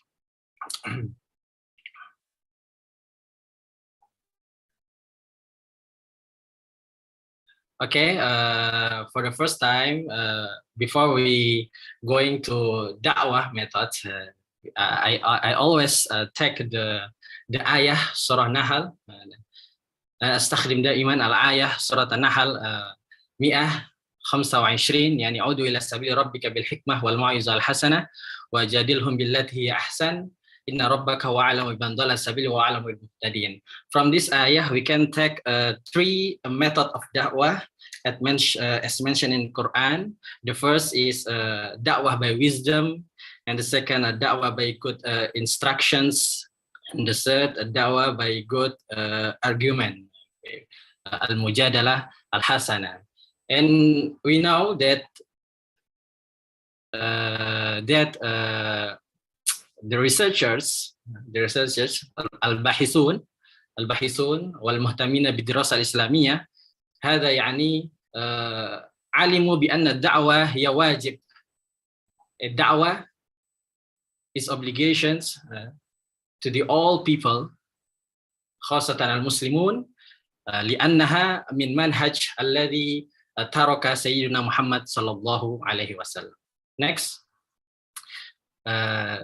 That's why in Indonesia, we saw that Muhammad Hashim Ash'ari is the one prominent scholars, and he was activator al-muharrik, and also he was motivator al-musajji' ala ithbat istiqlaliyati Indonesia, yani to motivate the people of Indonesia to come to independence of Indonesia. And also he was founder of Jamiatul Nahdlatul Ulama, huwa muassis Jamiatul Nahdlatul Ulama, allati kanat min azami jam'iyat fi Indonesia, the biggest and the largest Islamic group in Indonesia. Next. Yes, these are the three methods of da'wah. Da'wah by wisdom, next da'wah mau'izah hasanah, and next da'wah a good argument. Okay, next. Okay, this is Muhammad Hashim Ash'ari. Muhammad Hashim Ash'ari bin Ash'ari and bin Abdul Wahab bin Pangeran Benawa. Hadihi nasabuhu. Hada nasabuhu yani Muhammad Hashim Ash'ari bin Ash'ari bin Abdul Wahid, summa bin Abdul Halim, summa bin Abdul Rahman, summa bin Abdullah, summa bin Abdul Aziz, summa bin Abdul Fattah, and last bin Maulana Ishaq. And next, Okay, next all, next. Okay, this was. Okay, so Hasim Ash'ari born in 14th of February, yeah, 1871, and he also began his schools from Ma'had Wonerja Jombang. Then he go to Ma'had Wonokirjo Probolinggo. Then he moved to Ma'had Langitan Tuban. Then he moved to Bangkalan Madura. Then to Ma'had Siwalayan Sidoarjo. And after that, he continued his study to Makkah al-Mukarramah. Diyarul Makkah qadra sabi'a sanawat, 7 years. And he was graduated from that, and he becomes scholars on hadith. That's why Hasim Ash'ari huwa al-ulama fil hadith, huwa mutakhasis fil ulama, mutakhasis fil hadith, yani lahu salasa asanid, yani sanadul Bukhari, sanadul Muslim, wa sanad al-Muwatta. Next. Okay, next. Okay. Qablahu. Before we refer to before. These are okay. So at Salasa min Agustus, 3 in Augustus, he built his schools, Mahat Tubuh Ireng. Then in 31 of Yanayir 1926, he established Jami'atun Nahdlatul Ulama. And ba'd afkar ar-ra'ya, in his thought, يعني بعض أفكار الرأي يعني حركة قرار الجهاد. He established about resolusi jihad, and also Sya'bu Hizbillah. He established Hizbillah, and he requests to the people, to the Muslim people in Indonesia, to become part of one of school of fiqh that we know, the school of fiqh. That's there are Shafi'i, there are also Maliki, Hanafi, and Hanbali. So in 17 November in 1964, the government of Indonesia give to Muhammad Hasyim Ash'ari like a batal al-watani, yani pahlawan kal mujaddid fi tarbiyati wa ta'lim fi Indonesia. Okay, next.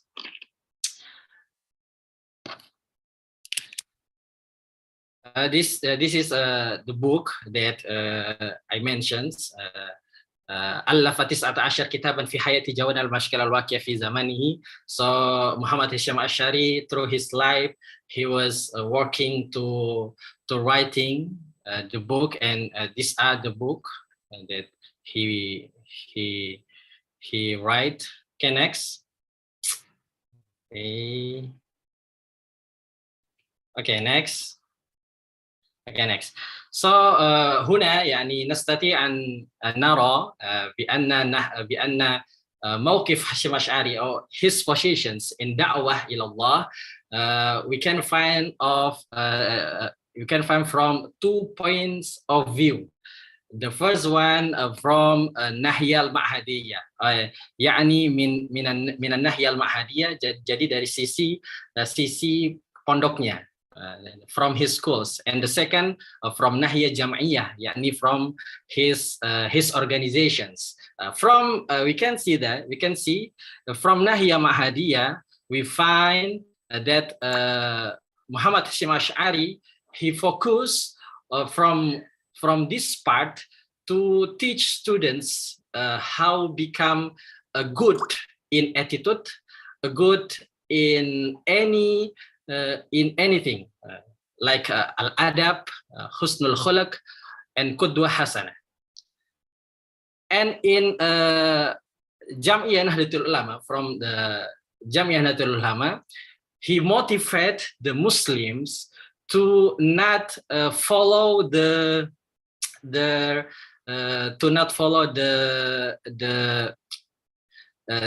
untuk tidak mengikuti pemikiran-pemikiran yang keluar dari Islam. ada li alla, sorry, okay, my voice ya, okay, li alla nattabi' yani ba'du al-afkar al-afkar ghayra al-afkar al-munharifah. Okay, next. Okay. Next.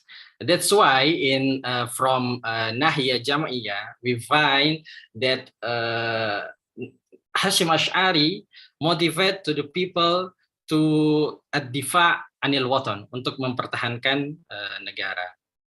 And from his books we find this is six areas of discussions. The first siyasi, against politic and usulul qawaid or Islamic jurisprudence, al-aqidah, aqidah, da'wah, morality, and maw'izah, wisdom.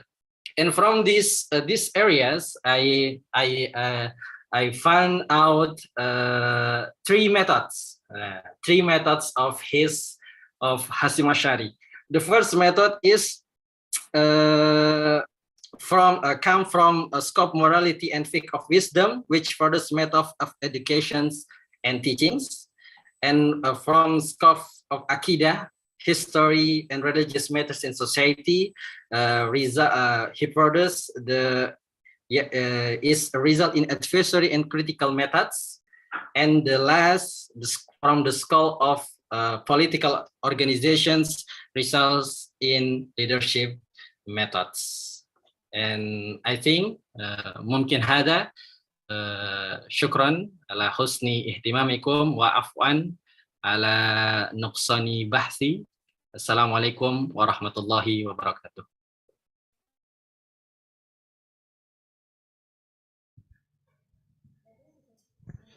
Wow, great presentation, Mr. Ilham, about Manhaj Dakwah Hashim Ash'ari. Now we're going to the third speaker, is Dr. Mona Taman. Dr. Mona Taman, Vice Chairman of the Future Leader International Academy, Professor of Educational Technology and E-Learning, General Coordinator of the Sheikha Fadia Al-Sabah Innovations Competition in Egypt, member of the National Council of Women, head of the International Education Sector of the Africa-ASEAN Union, a consultant in education technology and development at GuidePoint, an American Global Consultancy and LEK International for Consultation, member of the Arab Society for Material Sciences at the Institute of Postgraduate Studies and Research, Alexandria University, the author of the book Philosophy of Modern Education, founder of the Future Schools for Egyptian Students in Kuwait, head of Performance Division at the Ministry of Education in the State of Kuwait, director of Champions Summer Club at Al-Danah Bilingual School in Kuwait, formerly, a consultant, psychological and consultant in thinking skills and concentration, international certified lecturer and trainer, and there are a lot of achievements that can be mentioned, all of them. And the material is about Gardner's theory of multiple intelligence. Okay. Please, the presentation.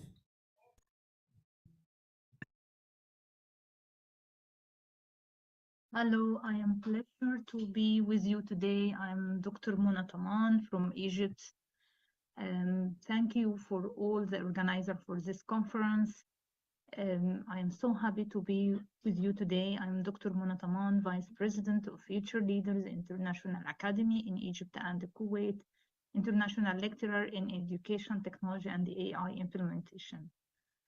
My presentation talking about grounded theory of multiple intelligence. What is the multiple intelligence? What is the importance of training and teaching a multiple intelligence and applying multiple intelligence for all students?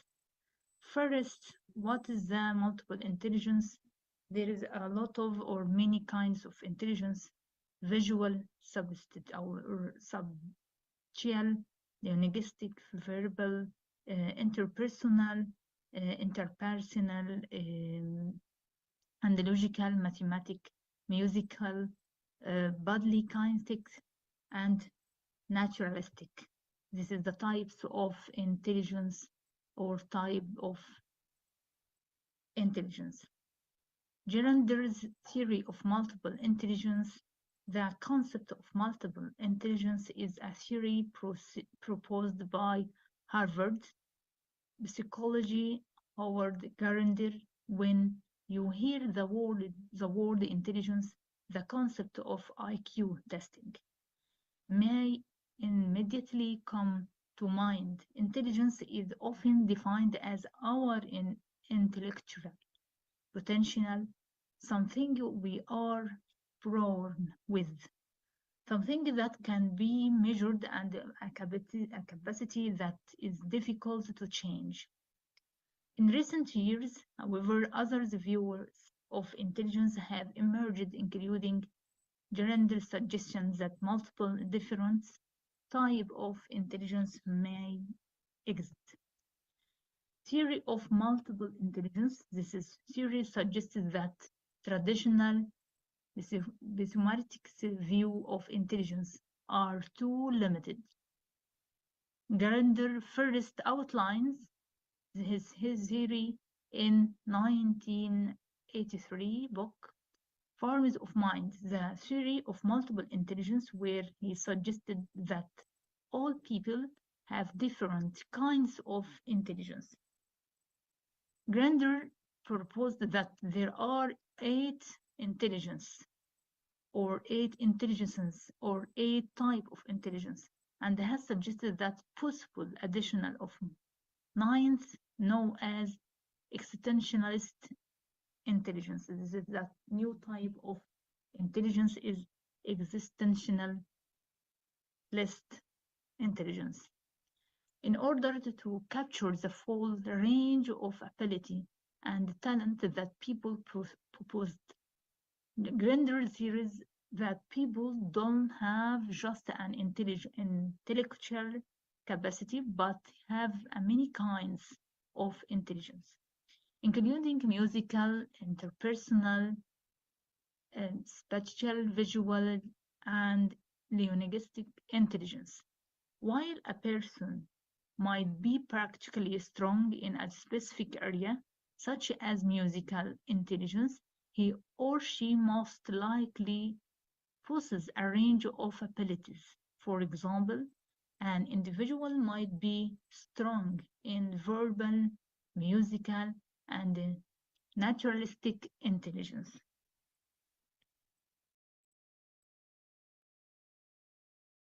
Multiple intelligence are, as you see in this form or this diagram, we have body kinetic or body smart, people smart, interpersonal, word smart, verbal, linguistic, logic smart is mathematic, nature smart is naturalistic, self smart is interpersonal intelligence, picture smart is visual, and music smart is musical intelligence. This is the types of intelligence according to the people or the human which is smart in.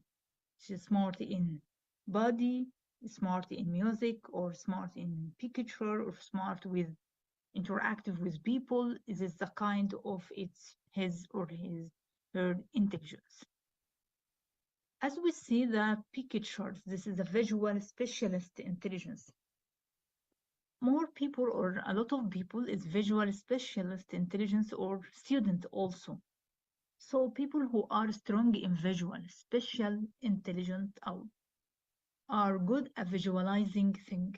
These individuals are often good with a direction as well as map, chart, video, and picture.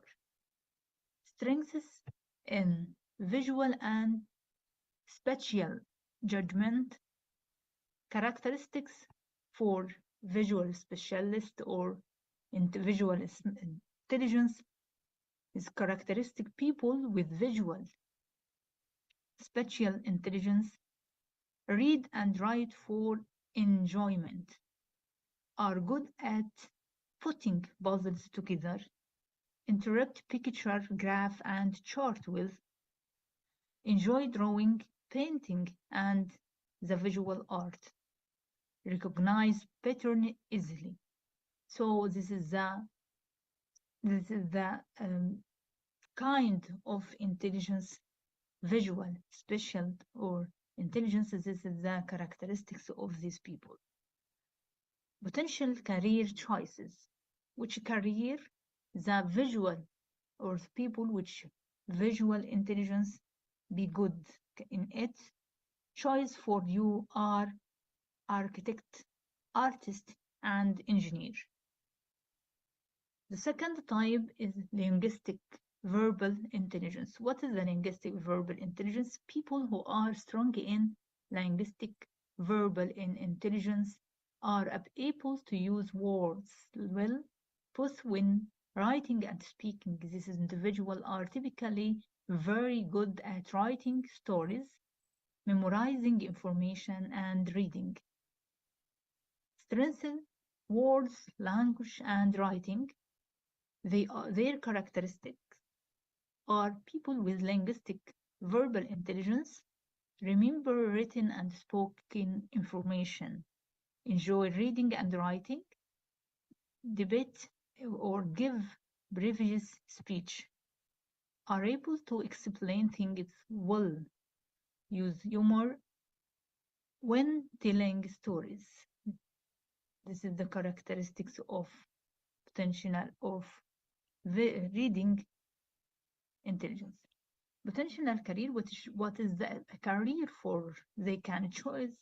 If you are strong in linguistic verbal intelligence, good career choices for you are writer, journalist, lawyer, teacher, and so on. The third type of in multiple intelligence is logical mathematical intelligence. With the name of mathematical intelligence, they are creative or they can solve a problem. People who are strong in logical mathematical intelligence are good at reasoning or reasoning, recognizing patterns and logically analyzing problems. This individual or this tend to think conceptually about numbers, relationships, and patterns. They are strong in analyzing a problem and in mathematical operations. The characteristic of logical mathematical intelligence people with logical mathematical have excellent problem solving skills, enjoy thinking about abstract ideas, like conducting scientific experimentation, can solve complex computations. What is their career? They can choose scientist, mathematician, computer programmer, engineer, and accountant. The fourth kind of multiple intelligence is bodily kinesthetic or kinetic intelligence. What is kinetic intelligence? From the name, they are active. Those who have high bodily kinetic intelligence are said to be good at body movement, performing actions, and physically control. People who are strong in this area tend to have excellent and eye coordination and dexterity. They are strengths in physical movement, motor control. The characteristics of these kinds of people is they are skilled at dancing and sports, enjoy creating things with his or her hand, have excellent physical coordination, and remember by doing, not by reading and or not by hearing. by doing. This is learn, observe. They learn by doing rather than hearing or seeing. What is their career can choice? They can choose dancer, builder, splitter, and actor. The fifth type of intelligence, musical intelligence. People who have strong musical intelligence are good at thinking in patterns and sounds. They have a strong appreciation for music and are often good at musical composition and performance. They are strengthened in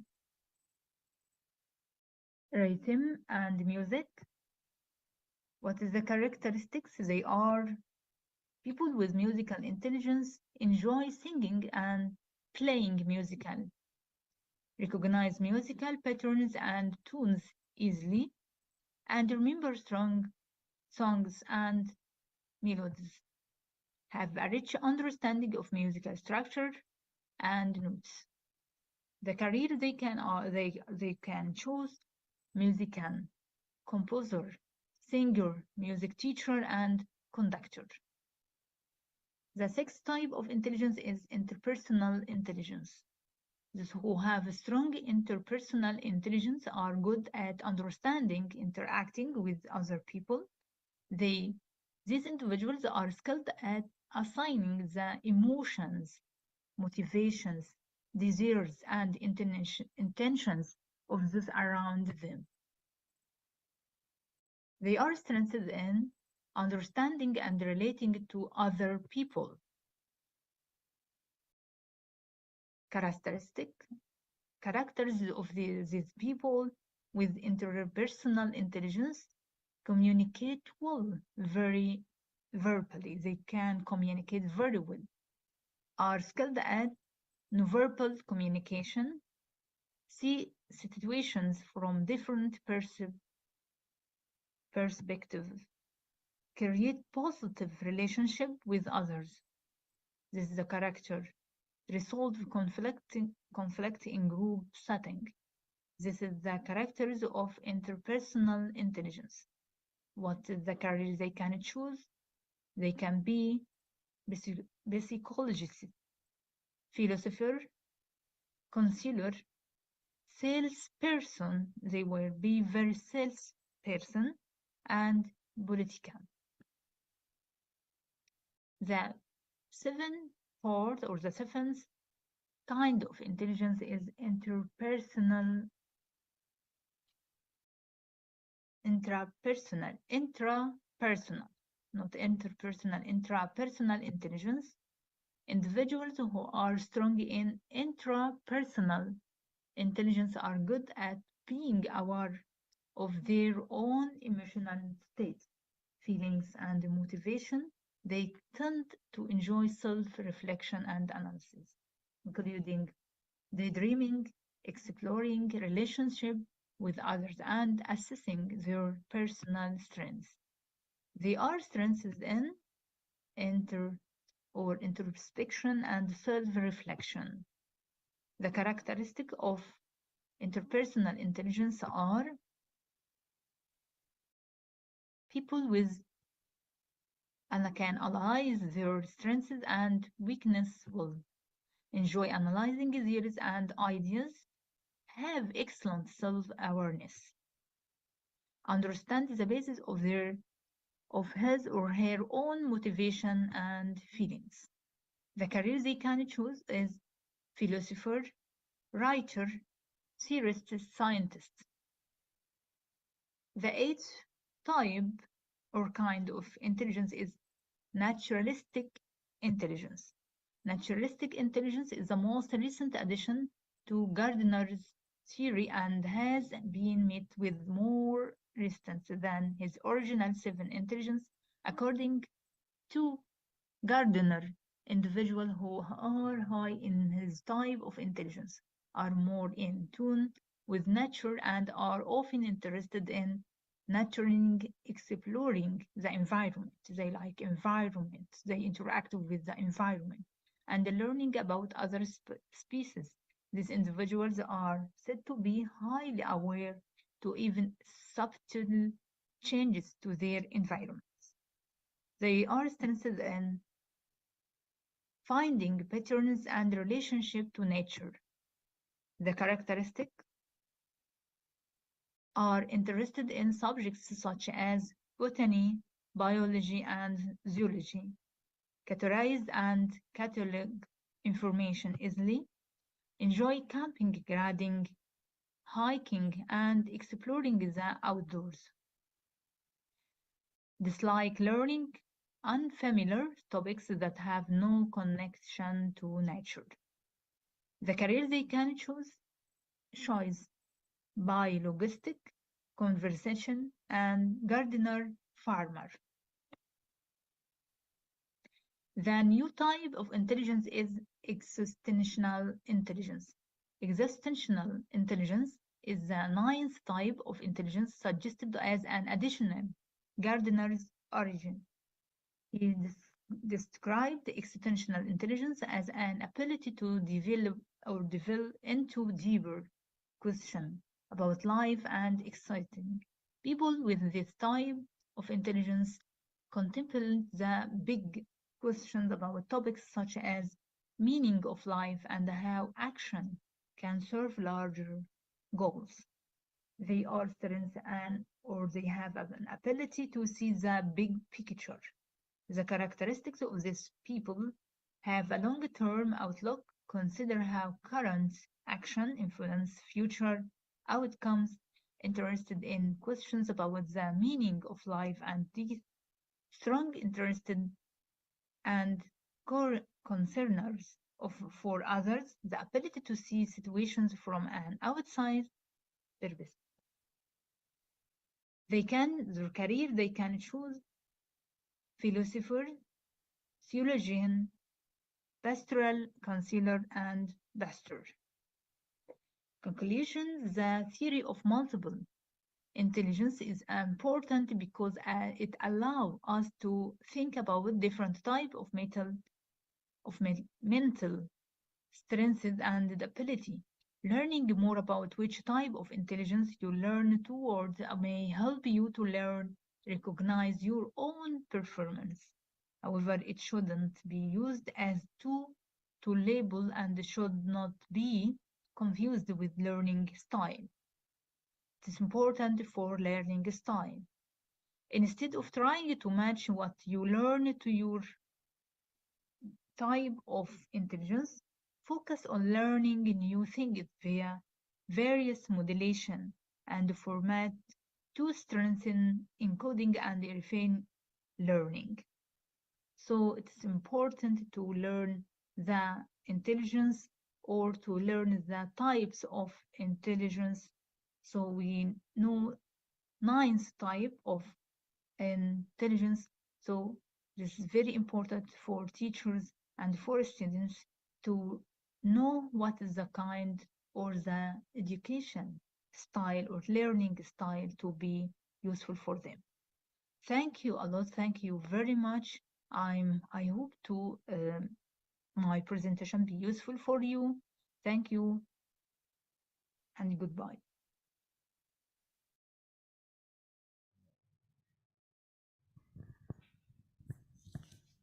Okay, thank you for the presentation, Dr. Mona Toman. And now we go on to the next presentation from Dr. Eka Apriani from IAIN Curup. Okay, please, Dr. Eka, time is yours. Okay, thank you, Mr. Danu. I will share my PowerPoint now.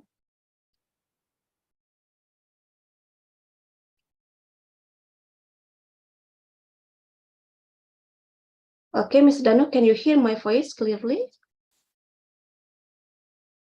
Yes. Yes, okay, We thank you so much. Okay, Assalamualaikum warahmatullahi wabarakatuh.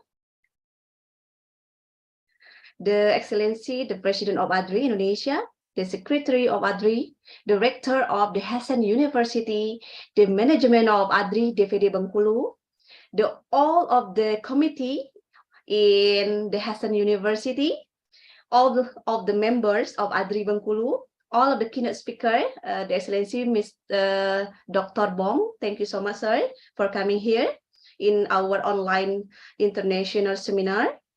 And all of the participants in this conference with the theme, the existence of higher education, creating graduates who are skilled professional, capable of teaching and information, building the religiosity in Southeast Asia. Okay, first of all, let me thank you all for being here today. Let me introduce myself. My name is Eka Afriani. I'm as an English lecturer in State Islamic Institute of Curug, Bengkulu, Indonesia. I am also as the management of Adri DPD Bengkulu. Okay, today I will share information about one kind of the function of ICT, especially in research and publication. Before I start the kinds of ICT can be used in research and publication, I will tell you about what is the definition of ICT and also what are type of ICT that can be used in research and publication. Okay, let's see the picture on the screen, new literacies. Okay, now, today, we can find out all the information in the world by using telephone, by using laptop, by using a website, or by using YouTube and etc. So now the old literacy moves to new literacy because all the people in the world can access the information by using ICT, especially by using internet. So here, ICT stands for Information, Communication, and Technology. ICT as a diverse set of technological equipment and resources used to communicate and create, disseminate, store, and manage information about something. We can use ICT to teaching and learning process. We can use ICT in research. We can use ICT in publication. We can use ICT for doing community service. What are type of ICT? There are two types of ICT. The first is non-web based and the second is web-based learning tools. Non-web-based learning is a type of ICT that can be accessed without an internet connection by the teacher and student. For example, today I use laptop, I use speaker, I use headphone as the tool to support me to present this material, and it kinds of non-web based learning ICT. And the second is web-based learning. It's a type of ICT can be used, can be accessed by the teacher and student through internet connection. Especially in today, we use Zoom meeting, we use WhatsApp group, and we use Instagram, YouTube streaming, and also etc. that connected with the internet connection. So we can meet each other, for example, meet with the Dr. Bong and also their student from Philippines.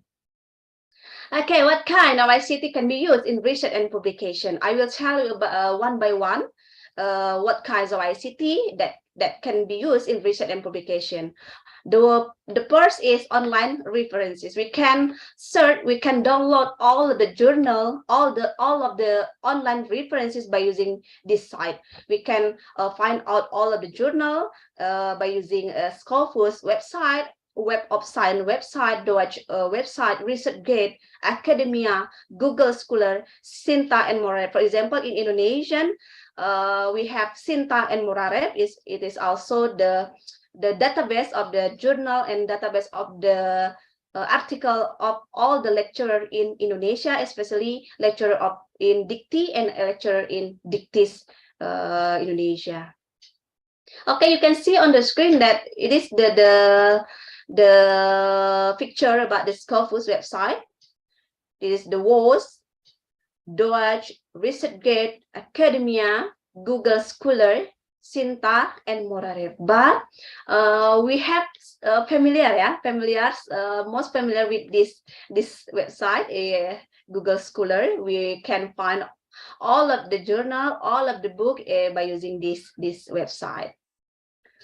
Okay, next is online books. We are not also can download some journal from some website, but we can also download some online books free online book. In this link, we can download books in ID one live. We can download free online full book in PDF drives, many books, free books, ebook library, ebook directory, Gutenberg, Open Library, Purpose.NET, and also books google.com.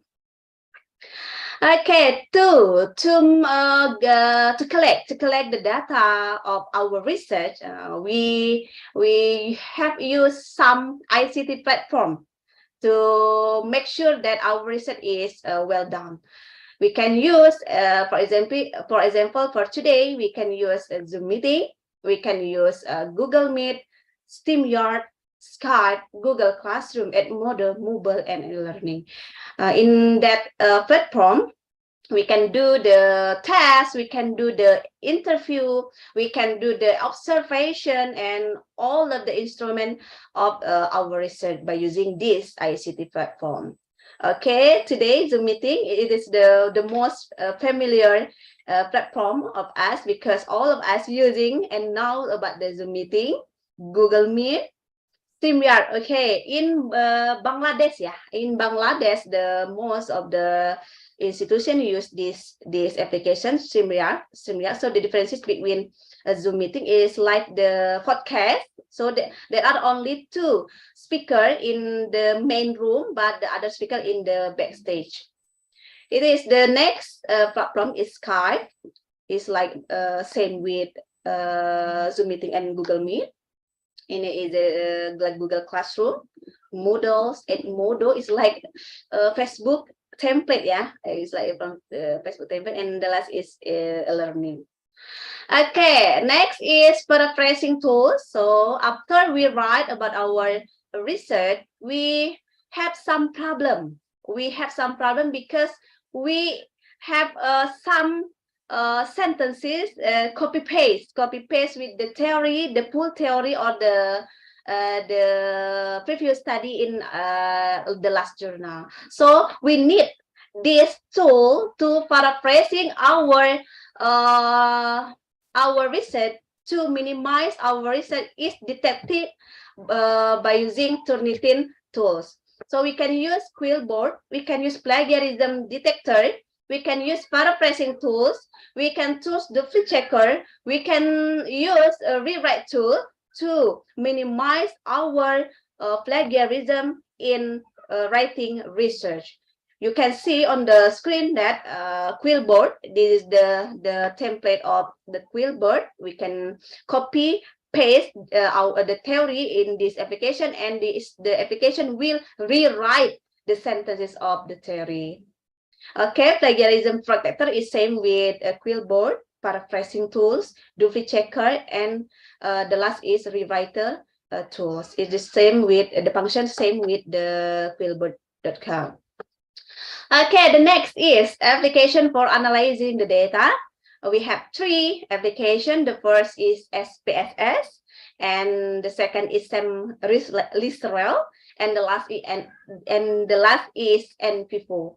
SPSS and SEM-LISREL is the application for analyzing the data quantitative, and NPFO is the application for analyzing the data qualitative.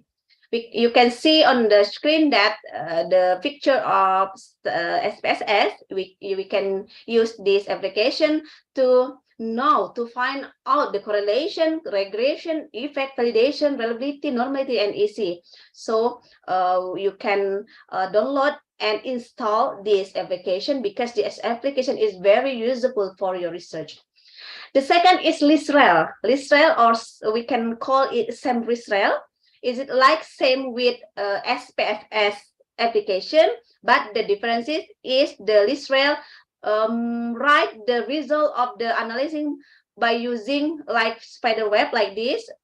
We can see the effect, the contribution of each variable by using one diagram. So the one diagram is tell us all of the information of the result of this of our data.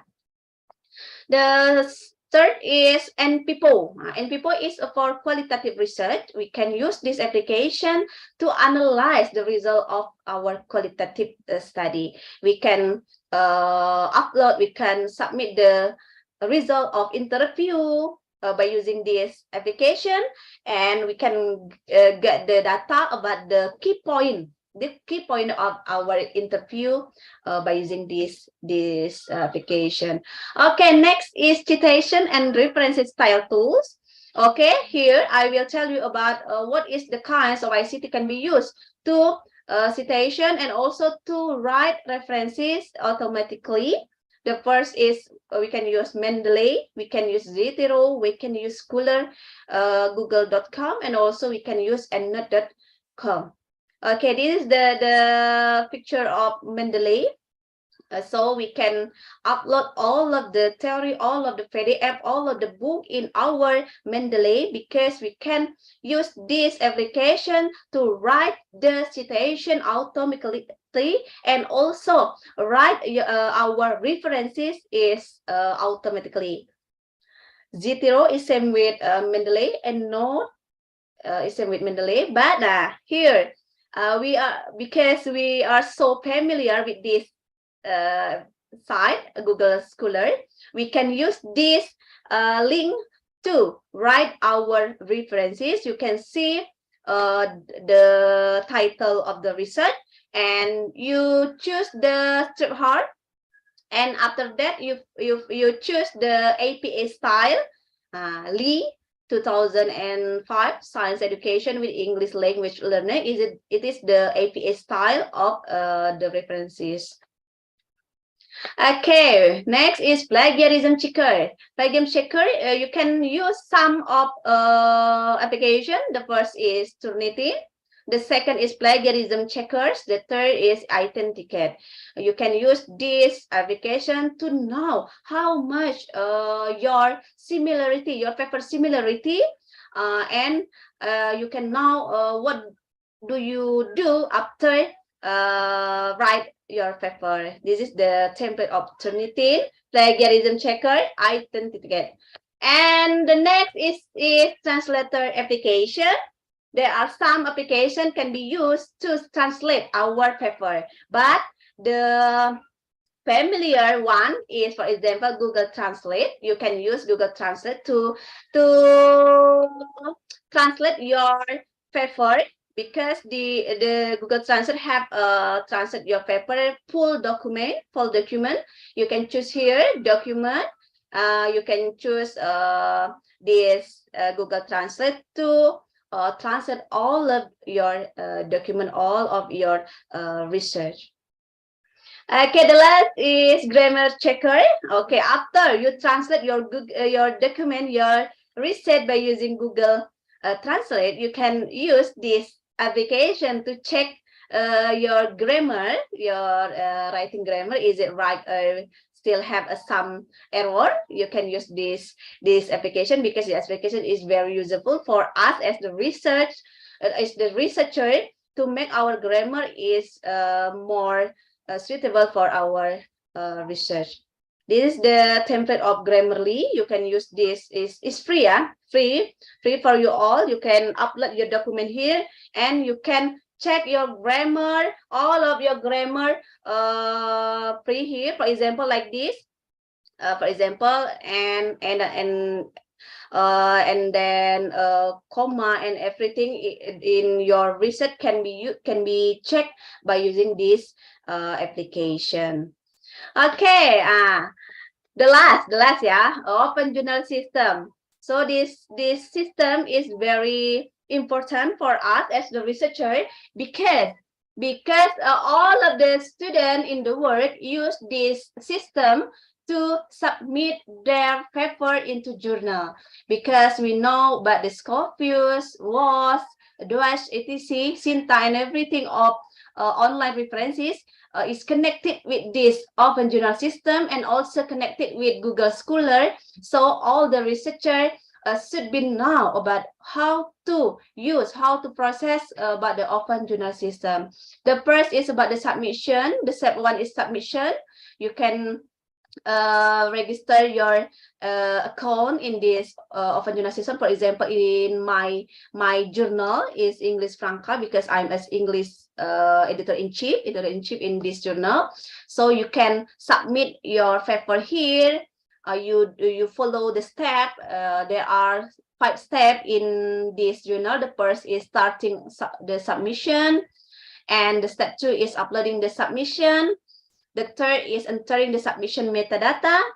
The fourth is uploading supplementary parts, and the last step is confirming the submission. This is the step of the researcher to submit their paper into journal system, or we can call it OJS, Open Journal System. Okay, I think just all about my presentation today. Thank you so much. I so sorry if my presentation is so fast, but I'm so happy today to meet all of the participants in this seminar. Thank you. Okay, thank you for the presentation, Dr. Eka Priyani from YAYN Curup. Okay, because until now Dr. Revetiran and Miss Dr. Risnano Santi is enjoying our activity. So we're going to the next session. It's a question and answer session. We limit the question only 4 questions. And please speak your name and then where you're from and a question for whom.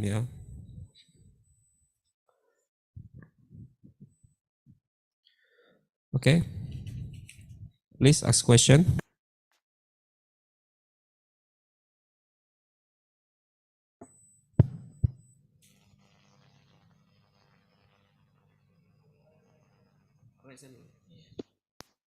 Okay, please raise hand first, and then we give you the unmute you.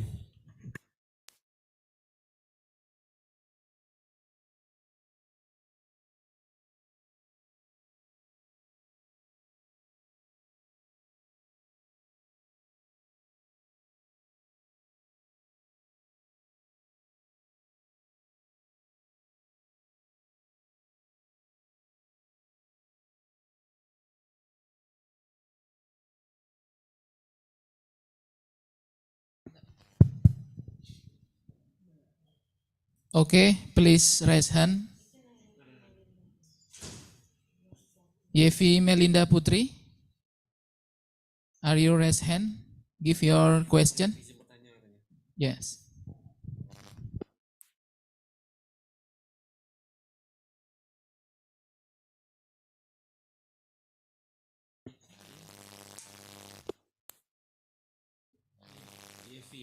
Yevi.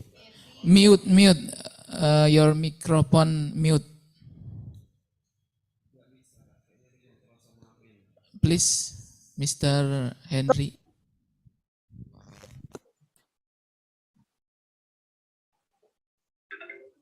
Baik, sudah Bapak. Okay, we can hear you. Mute lagi.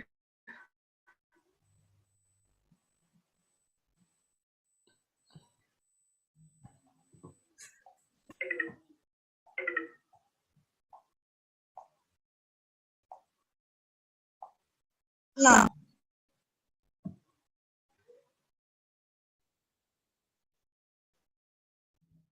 Oke, baik. Assalamualaikum warahmatullahi wabarakatuh. Waalaikumsalam warahmatullahi wabarakatuh. Good morning, everyone. My name is Yevi Melinda Putri. I'm from The Hasan University Bengkulu, Prodi Penjaskes, Fakultas FKIP. Let me speak in Indonesia. Baik, pada materi tadi disebutkan bahwa visi dan penilaian perguruan tinggi yaitu merata dan berkelanjutan didukung oleh infrastruktur dan teknologi. Apakah itu sudah sepenuhnya terwujud atau belum, Bapak Ibu? Dan seperti yang saya lihat, masih banyak pendidikan yang tidak merata dan pada daerah-daerah tersebut teknologi belum sangat lancar. Bagaimana pendapat Bapak dan Ibu mengenai hal tersebut? Baik, terima kasih. Wassalamualaikum warahmatullahi wabarakatuh.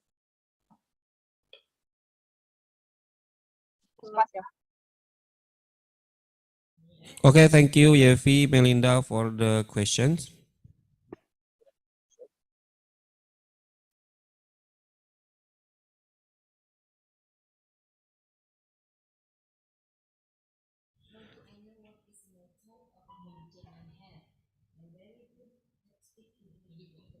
Okay, now next question. Okay, from Abdul Nasser Ismail.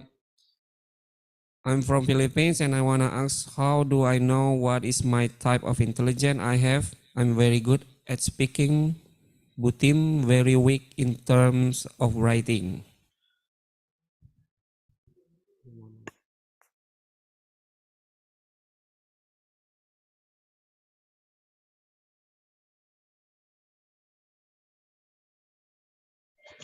Okay, please, third question.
Okay, any question?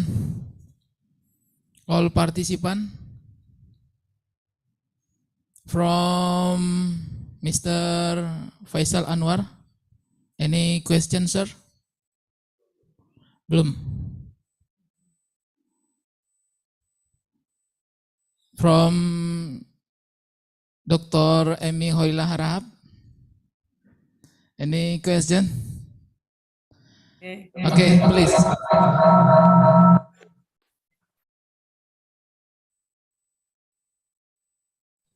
Okay.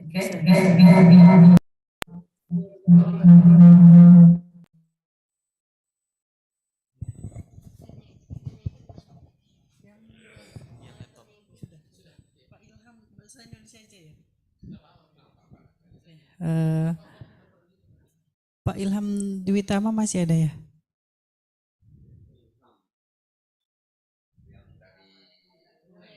Ya, Bu. Oke. Oke. Assalamualaikum warahmatullahi wabarakatuh. Terima kasih atas kesempatannya. Perkenalkan saya Ibu Emi Khalila Harahap dari IAIN Curup. Saya tertarik tadi mengenai risetnya dari Mas Ilham Dwi Tama. Beliau ini pernah mengisi kegiatan juga bersama mahasiswa kuliah di Brunei Darussalam ya Pak ya. Oke, orang Indonesia juga. Saya tertarik dengan pemaparan dari Pak Ilham Haiba tadi mengenai dakwahnya Hasyim Asy'ari. Begitu. Kita ketahui bahwa Hasyim Asy'ari ini pelopor pendidikan. Kalau salah satu pelopor pendidikan, pelopor dakwah yang ada di Indonesia, dan mazhabnya banyak diikuti, pola pemikirannya banyak diikuti begitu. Tapi karena tadi pemaparannya berbahasa Arab dan bahasa Inggris tadi, tidak semua bisa diserap dengan baik karena keterbatasan dengan bahasa begitu. Nanti kami mohonkan dengan Pak Ilham untuk memberikan ulasan lah mengenai riset yang sudah diberikan. Bisa nanti diulang, bolehlah berbahasa Arab. Kalau berbahasa Arab tadi agak bisalah dikit-dikit dipahami Pak. Tapi kalau berbahasa Inggris tadi agak kurang ini, semua dipahami, hampir 50% bisalah. Tertariknya tadi mengenai dakwah yang dilakukan pada aspek pendidikan yang dilakukan Hasyim Asy'ari itu sejauh mana kontribusinya dan pengaruhnya khususnya di Brunei Darussalam. Begitu Pak Ilham Haiba begitu. Apakah pengaruh Hasyim Asy'ari ini juga merambah ke pendidikan atau dakwahnya di Brunei Darussalam? Sehingga Mas Haiba tertarik untuk meriset ini di lingkungan universitas di Brunei Darussalam begitu. Terima kasih Pak Haiba. Sekian saya kembalikan.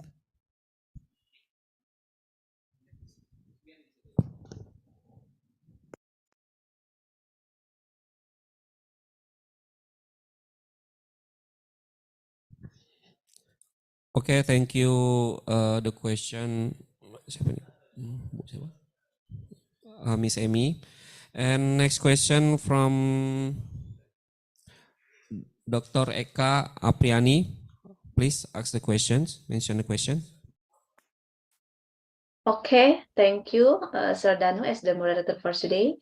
My question is not question, yeah, just want to know or sharing information with Dr. Bong. Hello, Doctor. Are you still here now? Dr. Bong asked permission because in his country it's a time for Zuhur. Oh, for Zuhur, yeah. Yeah. I'm here. Oh, I'm here. you are yeah, here. okay. Okay, thank you so much. He's already back. I've sent him a message actually. Yeah, I just asked permission on behalf of my students because they asked permission from me. They want to take the salah. Okay. Thank you so much. Sir, I have a question, yeah, about how about your lecturer performance in your university? For example, as we know that in Indonesia, we have teaching, we have research, we have community service, and how about in your university? It is like our Indonesia or not? And the second is how about the using of ICT in your classroom? For example, for teaching in speaking, reading, listening, and writing. Because I'm so happy if we have a collaboration with this media. Because I'm so happy because I see that your student is very active in this international conference, and also you are so communicative in speak English. Okay, thank you, sir. Okay, very well. Thank you so much for the question and kind compliment. Not only our school in the university, Jamiat Cotabato, we also have our internet connection, and we also have our ICT room. We also have integrated ICT in the teaching. In fact, most of our classrooms have their television where they do their PowerPoint presentation. And when it comes to that, not only in the Jamiat Cotabato, but there are a lot of universities and colleges in the Philippines, particularly in our place, farm, Bangsamoro Autonomous Region, Mindanao, who has been embracing the concept of technology here. Now, I'm very happy with the changes that is happening right now, especially BARM, our leaders. If you have the idea about BARM, it is the newly established independent state in the Philippines. Okay, that is made of Basilan, Tawi-Tawi, Sulu.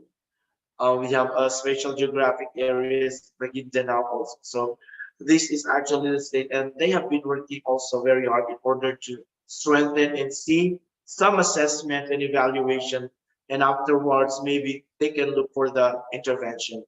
Now, honestly, I will not sugarcoat it, because they have a problem with our connectivity. That is actually the primary problem that we experience in the Philippines, the connectivity.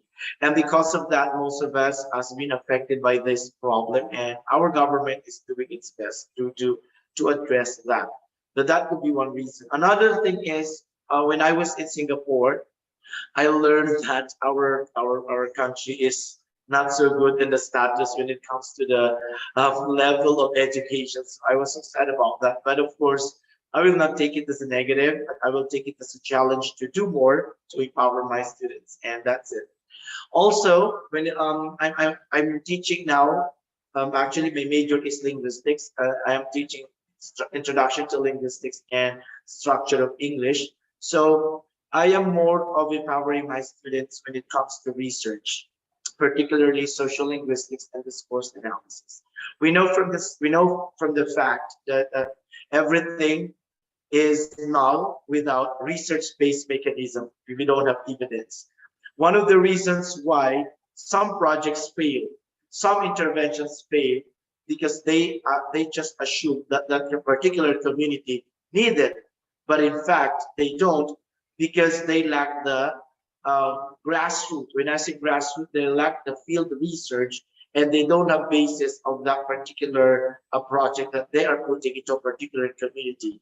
So that would be one. When it comes to research, Alhamdulillah, Barn is actually doing good, and hoping that our school is also be open to innovation and collaboration with you, inshallah. And apart from the Jamiat Cotabato, I also have my company here that focuses on skills training. It's Ilmo Incorporated.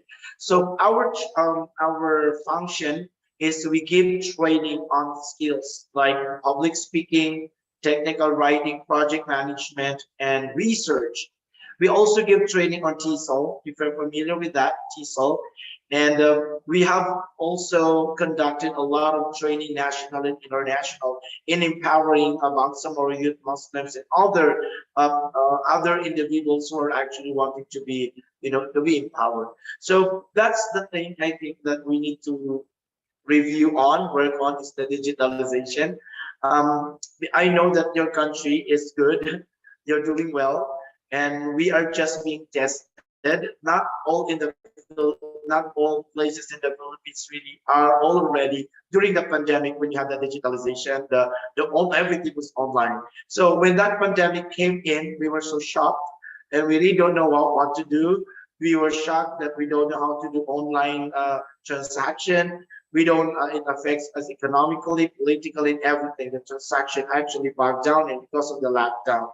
But I really admire those, like for example, your country and other countries in Asia, who still have been doing good in their operation of their country. And also happy that despite the pandemic, we're able to, manage it. And we are starting to gradually be resilient and doing our best on that. Now, when it comes to partnership, ma'am, Dr. I'm sorry, I forgot your name, ma'am, but I am very willing to collaborate with you when it comes to research, and I am very open to, share whatever little knowledge I know, okay, about research, ethnographic study, case study, phenomenology, and other research work on. Especially, it is like we have resemblance of culture, Indonesia and Malaysia and Philippines, Bangsa Malayo and Bangsa Moro. I think we have something in common, and I hope we can work on that, inshallah. Thank you.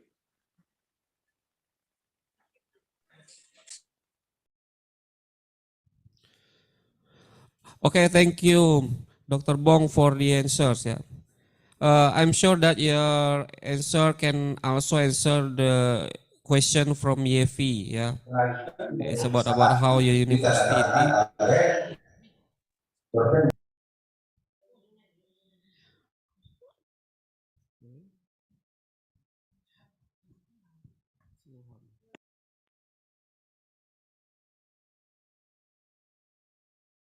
Okay, Mr. Ilham. Okay. Okay, please answer the question from Miss Amy. It's about manhaj ya. Bu Emi mana ya, Bu Emi tadi? Si mengikuti tidak? Duduk. Ini di depan, di depan. Oh, ada. Oke, Bu Emi. Oke, jadi terima kasih sekali atas pertanyaannya. Jadi sebenarnya yang mendasari saya melakukan penelitian ini bukan karena saya sedang di Brunei Darussalam, tapi selalu kami di sini student Indonesia, kebanyakan kami yang ada di Brunei Darussalam khususnya ya, belum tahu lagi kepada tergantung Indonesian students at another part itu masih belum tahu, tapi kalau kami selalu di sini setiap ada dosen dari Indonesia yang kemudian mengajar di sini, kami ajak bertukar pikiran, selalu kami dimotivate untuk hasil research kamu ini harus kamu tujukan untuk Indonesia secara khusus. Jadi memang research saya ini pun ini research master saya ya, yang pengembangan luasnya nanti di research PhD saya tentang perkembangan pemikiran di Nahdlatul Ulama. Jadi saya memulai research tentang Hasyim Asy'ari ini adalah untuk mengetahui pergerakan Nahdlatul Ulama sebenarnya. Tetapi setelah saya research lebih mendalam tentang Hasyim Asy'ari ini, ternyata kebanyakan dari scholars kita di Indonesia lebih menyinggung aspek pendidikan, benar, lebih menyinggung aspek pendidikan beliau.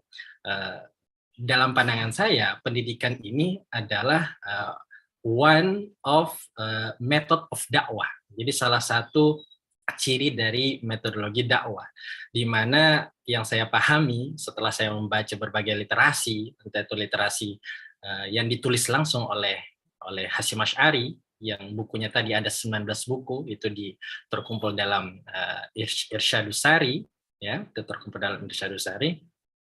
Saya pahami bahwasanya benar-benar Muhammad Hasyim Asy'ari ini apa namanya ya? Beliau setelah pulang dari Mekah ya, benar-benar membaktikan dirinya untuk kemerdekaan Indonesia. Membaktikan dirinya dengan kemerdekaan Indonesia ini saya artikan dalam pengembangan dakwahnya. Maka saya pahami, saya pengen mengetahui apa saja sih metodologi dakwah beliau itu, melalui metodologi dakwah beliau yang bukan dari orang lain saya dengar, tapi langsung dari beliau, yaitu dari buku-buku karyanya. Maka dari buku-buku karyanya yang 11 itu saya mengeluarkan ada sekitar 6 topik diskusi yang harus concern di situ. Yang pertama, beliau pernah menulis tentang politik, beliau pernah menulis tentang history, Islamic jurisprudence, usul fiqh, tentang akidah pastinya, kemudian ada juga tentang masalah-masalah di di masyarakat waktu itu. Sehingga dari ke-6 poin ini saya mengeluarkan 3 metode ternyata yang beliau berhasil peras dari 6 itu. Di antaranya pasti yang sangat prestisius adalah metode beliau dalam mengajar. Method of education and teaching. Jadi al-manhaj at-tarbawi at-ta'lim, di mana pada zaman tersebut ya tidak bisa dipungkiri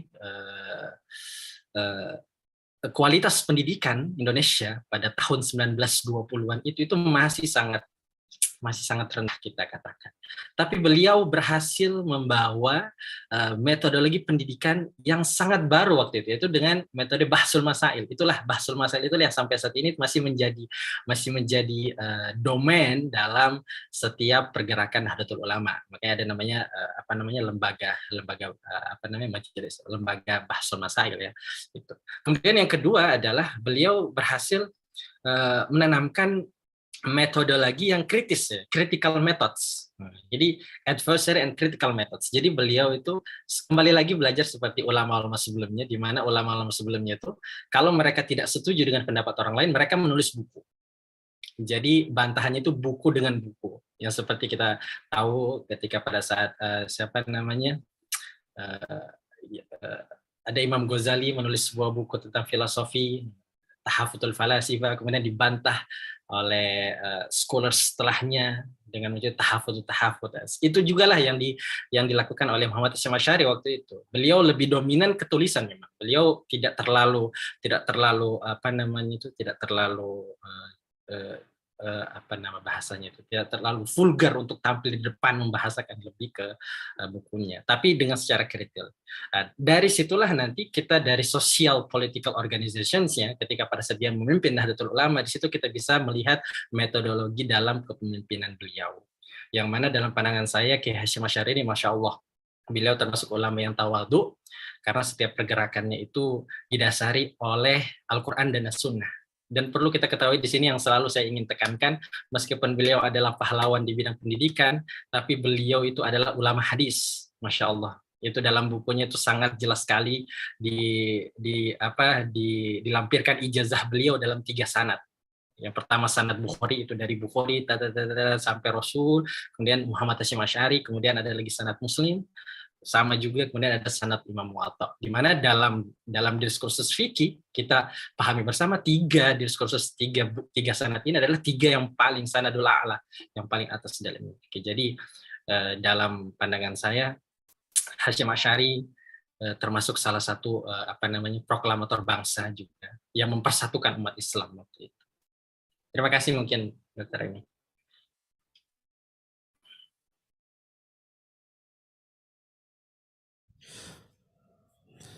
Okay, Mr. Ilham for the answers. Yeah. A question from Abdul Nasser because Dr. Mona isn't available now. Yeah, so your question will be sent to her by email. Yeah, and then will be responded through email too.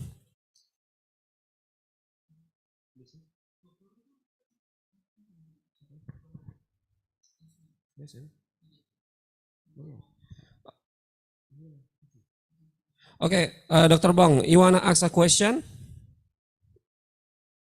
Yes, I want to ask a question. Okay, just go on. This is open to everyone. I just love to ask because just as what I said, we have this Nusantara Kingdom, Sultanate, and Raja and all. Are there any established research about this? Because if we try to look at, for example, the legitimacy, I mean, everyone, there is what we call ethnocentrism. When I talk about ethnocentrism, everyone will be thinking that their own is better than the other people. And I know you know that. Now, I just want to ask about, is there any established research in Indonesia or Malaysia or other Asian countries about genealogy, the Tarsila or the genealogy, where did it come from, the Sultanate, the Raja, and all of this? Because I think that is still part of social linguistics, like culture. We talk about linguistics and culture here. So are there any research that will really justify about the legitimacy of all the kingdoms in the Mindanao, maybe in the Indonesia or any other countries? Because if we try to look at the Nusantara, the conferences that we are attending, one of those says that the origin of Bangsa Moro, Bangsa Melayu is actually taken from, there is a record in Indonesia, in Malaysia, and all. So that's the thing that I want to ask. And I hope that I will be enlightened about this, so that if in case that my fellow, what you call it, my fellow Bangsa Melayu, Bangsa Moro will ask about it, I will have the idea to rank from you. So I believe I am surrounded by a scholar, researchers, and intellectually giant people online. Thank you. Okay, thank you, Mr. Bong. About your question, actually, one of my students, asked by many researchers from many university. They research about Enggano, so about the Enggano language, actually. And right now he joined the research and then invited to Oxford University. But actually, until now there are no research about genealogy. I mean, genealogy. I'm sure that I haven't checked the research. How many researchers has research about genealogy? If you interested about researching the language or the where are we from, why are we many differences actually in appearances and many and more, I'll give you enlightenment a little bit about Bengkulu, maybe if you are interested. Yeah, Bengkulu has 8 until 10 languages. Yeah, so every regencies has their own languages. For example, like Rejang, Melayu Bengkulu, Pekal, and then even Rejang has many types. Rejang Lebong, Rejang, and so we have 8 traditional languages. And even until now, I couldn't find the history record and where the languages come from. Because no historical record. But I'm sure that it's related with the process of Pidgin and Creole, maybe. Maybe it can be for further research about where the languages from Bengkulu. If you are interested, maybe we can talk a lot, and I'm going to ask the other researcher, so we can research together. Yeah, And thank I don't you. know about the other. Please, Mr. Bong. Okay. I think if you're maybe you can invite me some other days to sit on this, because the way I look at our languages, for example, there are some languages in our dialect that have some similarities with yours. For example, Cinta, we have also Sinta, something like that. But there are a lot of words that are actually, can be. I believe you know the Pidgin Creole maybe or something like that. But when we try to see the morphological variation, the syntax, and phonological variation, I see some similarities, and that is the thing that I really want us to look onto the relationship of our dialect to the dialect of Indonesia and Malaysia, maybe that has variation, but in some way there is what we call commonality. If we can sit on that, and maybe we can help each other see this as a platform to make an intersection point on good internet, because it's very good to know that someday our youth will find peace, that they are safe wherever they go in the Asian countries, because after all we belong to one bloodline, maybe because of this commonality, and that is our dialect. Sir. Okay, that will be interesting, Dr. Bong.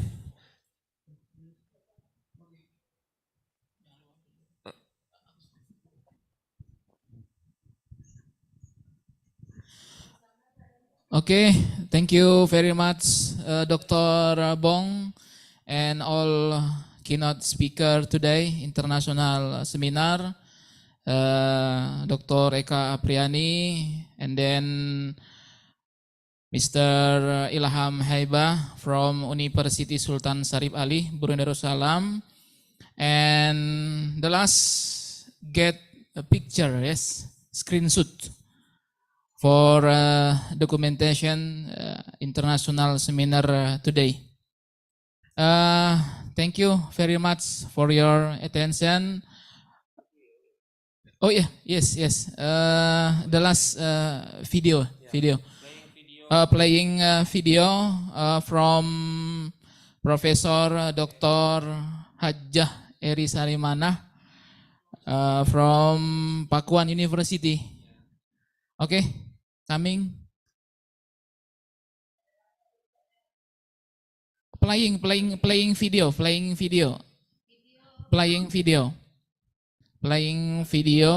from Professor Dr. Eri Salimana.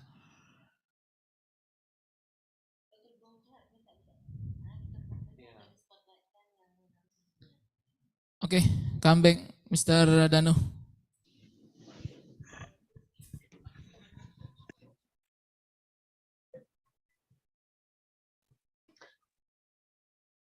Malah terkeluarkan. Salah pencet, Tumi terkeluarkan.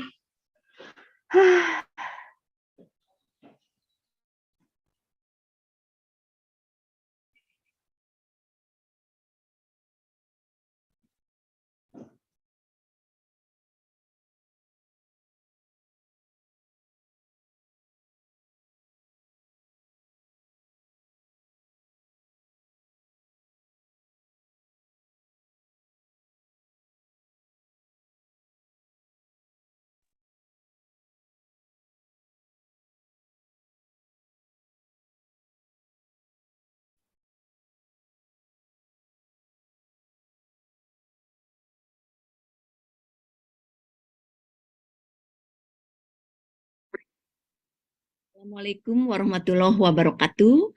Saya Profesor Dr. Eri Sarimana MPD, Wakil Ketua Umum 2 Perkumpulan Ahli dan Dosen Republik Indonesia, Wakil Rektor Bidang Riset, Inovasi dan Kemitraan Universitas Pakuan di Bogor, mengucapkan selamat dan sukses kegiatan Rapat Kerja Daerah Adri Bengkulu dan seminar internasional yang diselenggarakan oleh DPD Adri Bengkulu. Semoga kegiatan ini yang dilaksanakan atas kekompakan para pengurus DPD Adri Bengkulu dapat memberikan manfaat yang luar biasa bagi para dosen dalam meningkatkan kualitas Tridharma perguruan tinggi serta mengimplementasikan Merdeka Belajar Kampus Merdeka. Kegiatan ini semoga menjadi motivasi dan inspirasi bagi para pengurus DPD ADRI lainnya di wilayah Indonesia.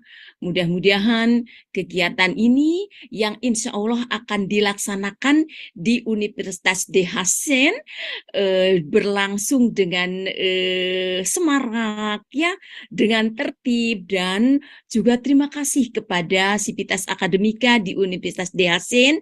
Mudah-mudahan ini juga akan memacu ya semakin berkibarnya universitas sebagai tuan rumah penyelenggaraan seminar internasional dan rapat kerja daerah.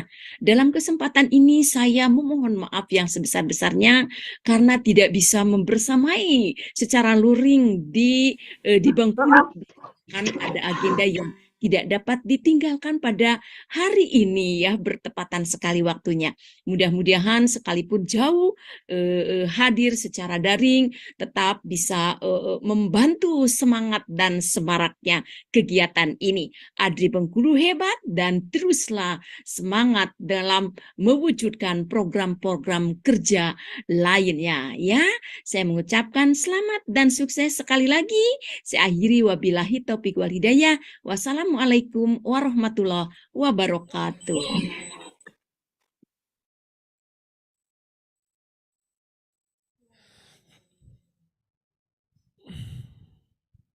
Okay, now we go on to next session is a photo session. Dr. Bong, have your students join us? Please open your camera. Participant, please open your camera.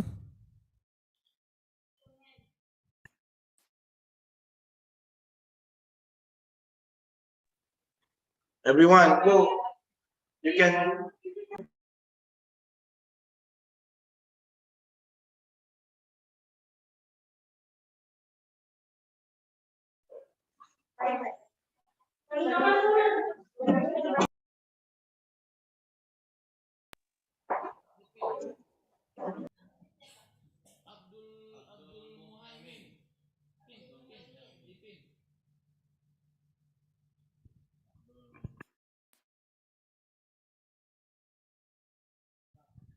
Okay,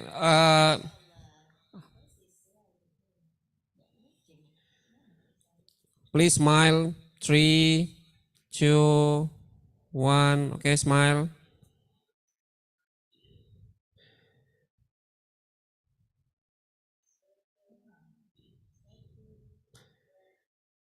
Okay. Okay, finish. Thank you.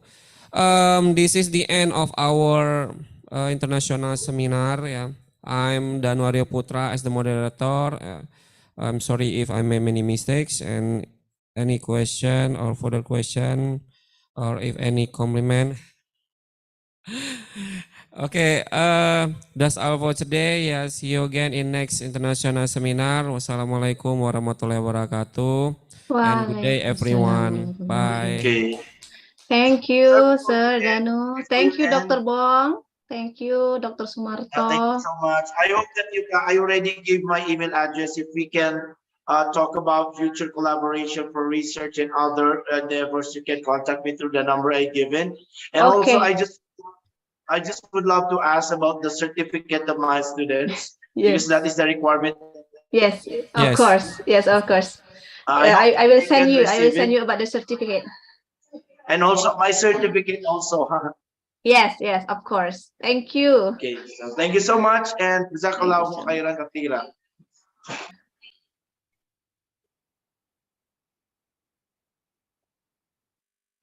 Thank you. I hope to work with you in the near future. I hope I can visit your country and you too to our country so that we can talk some collaboration on empowering the youth, research, academic, and all. Okay, you can add me Bong Borero Lumago for my Facebook, and for my email address and number, I have given it in the chat box. Thank you.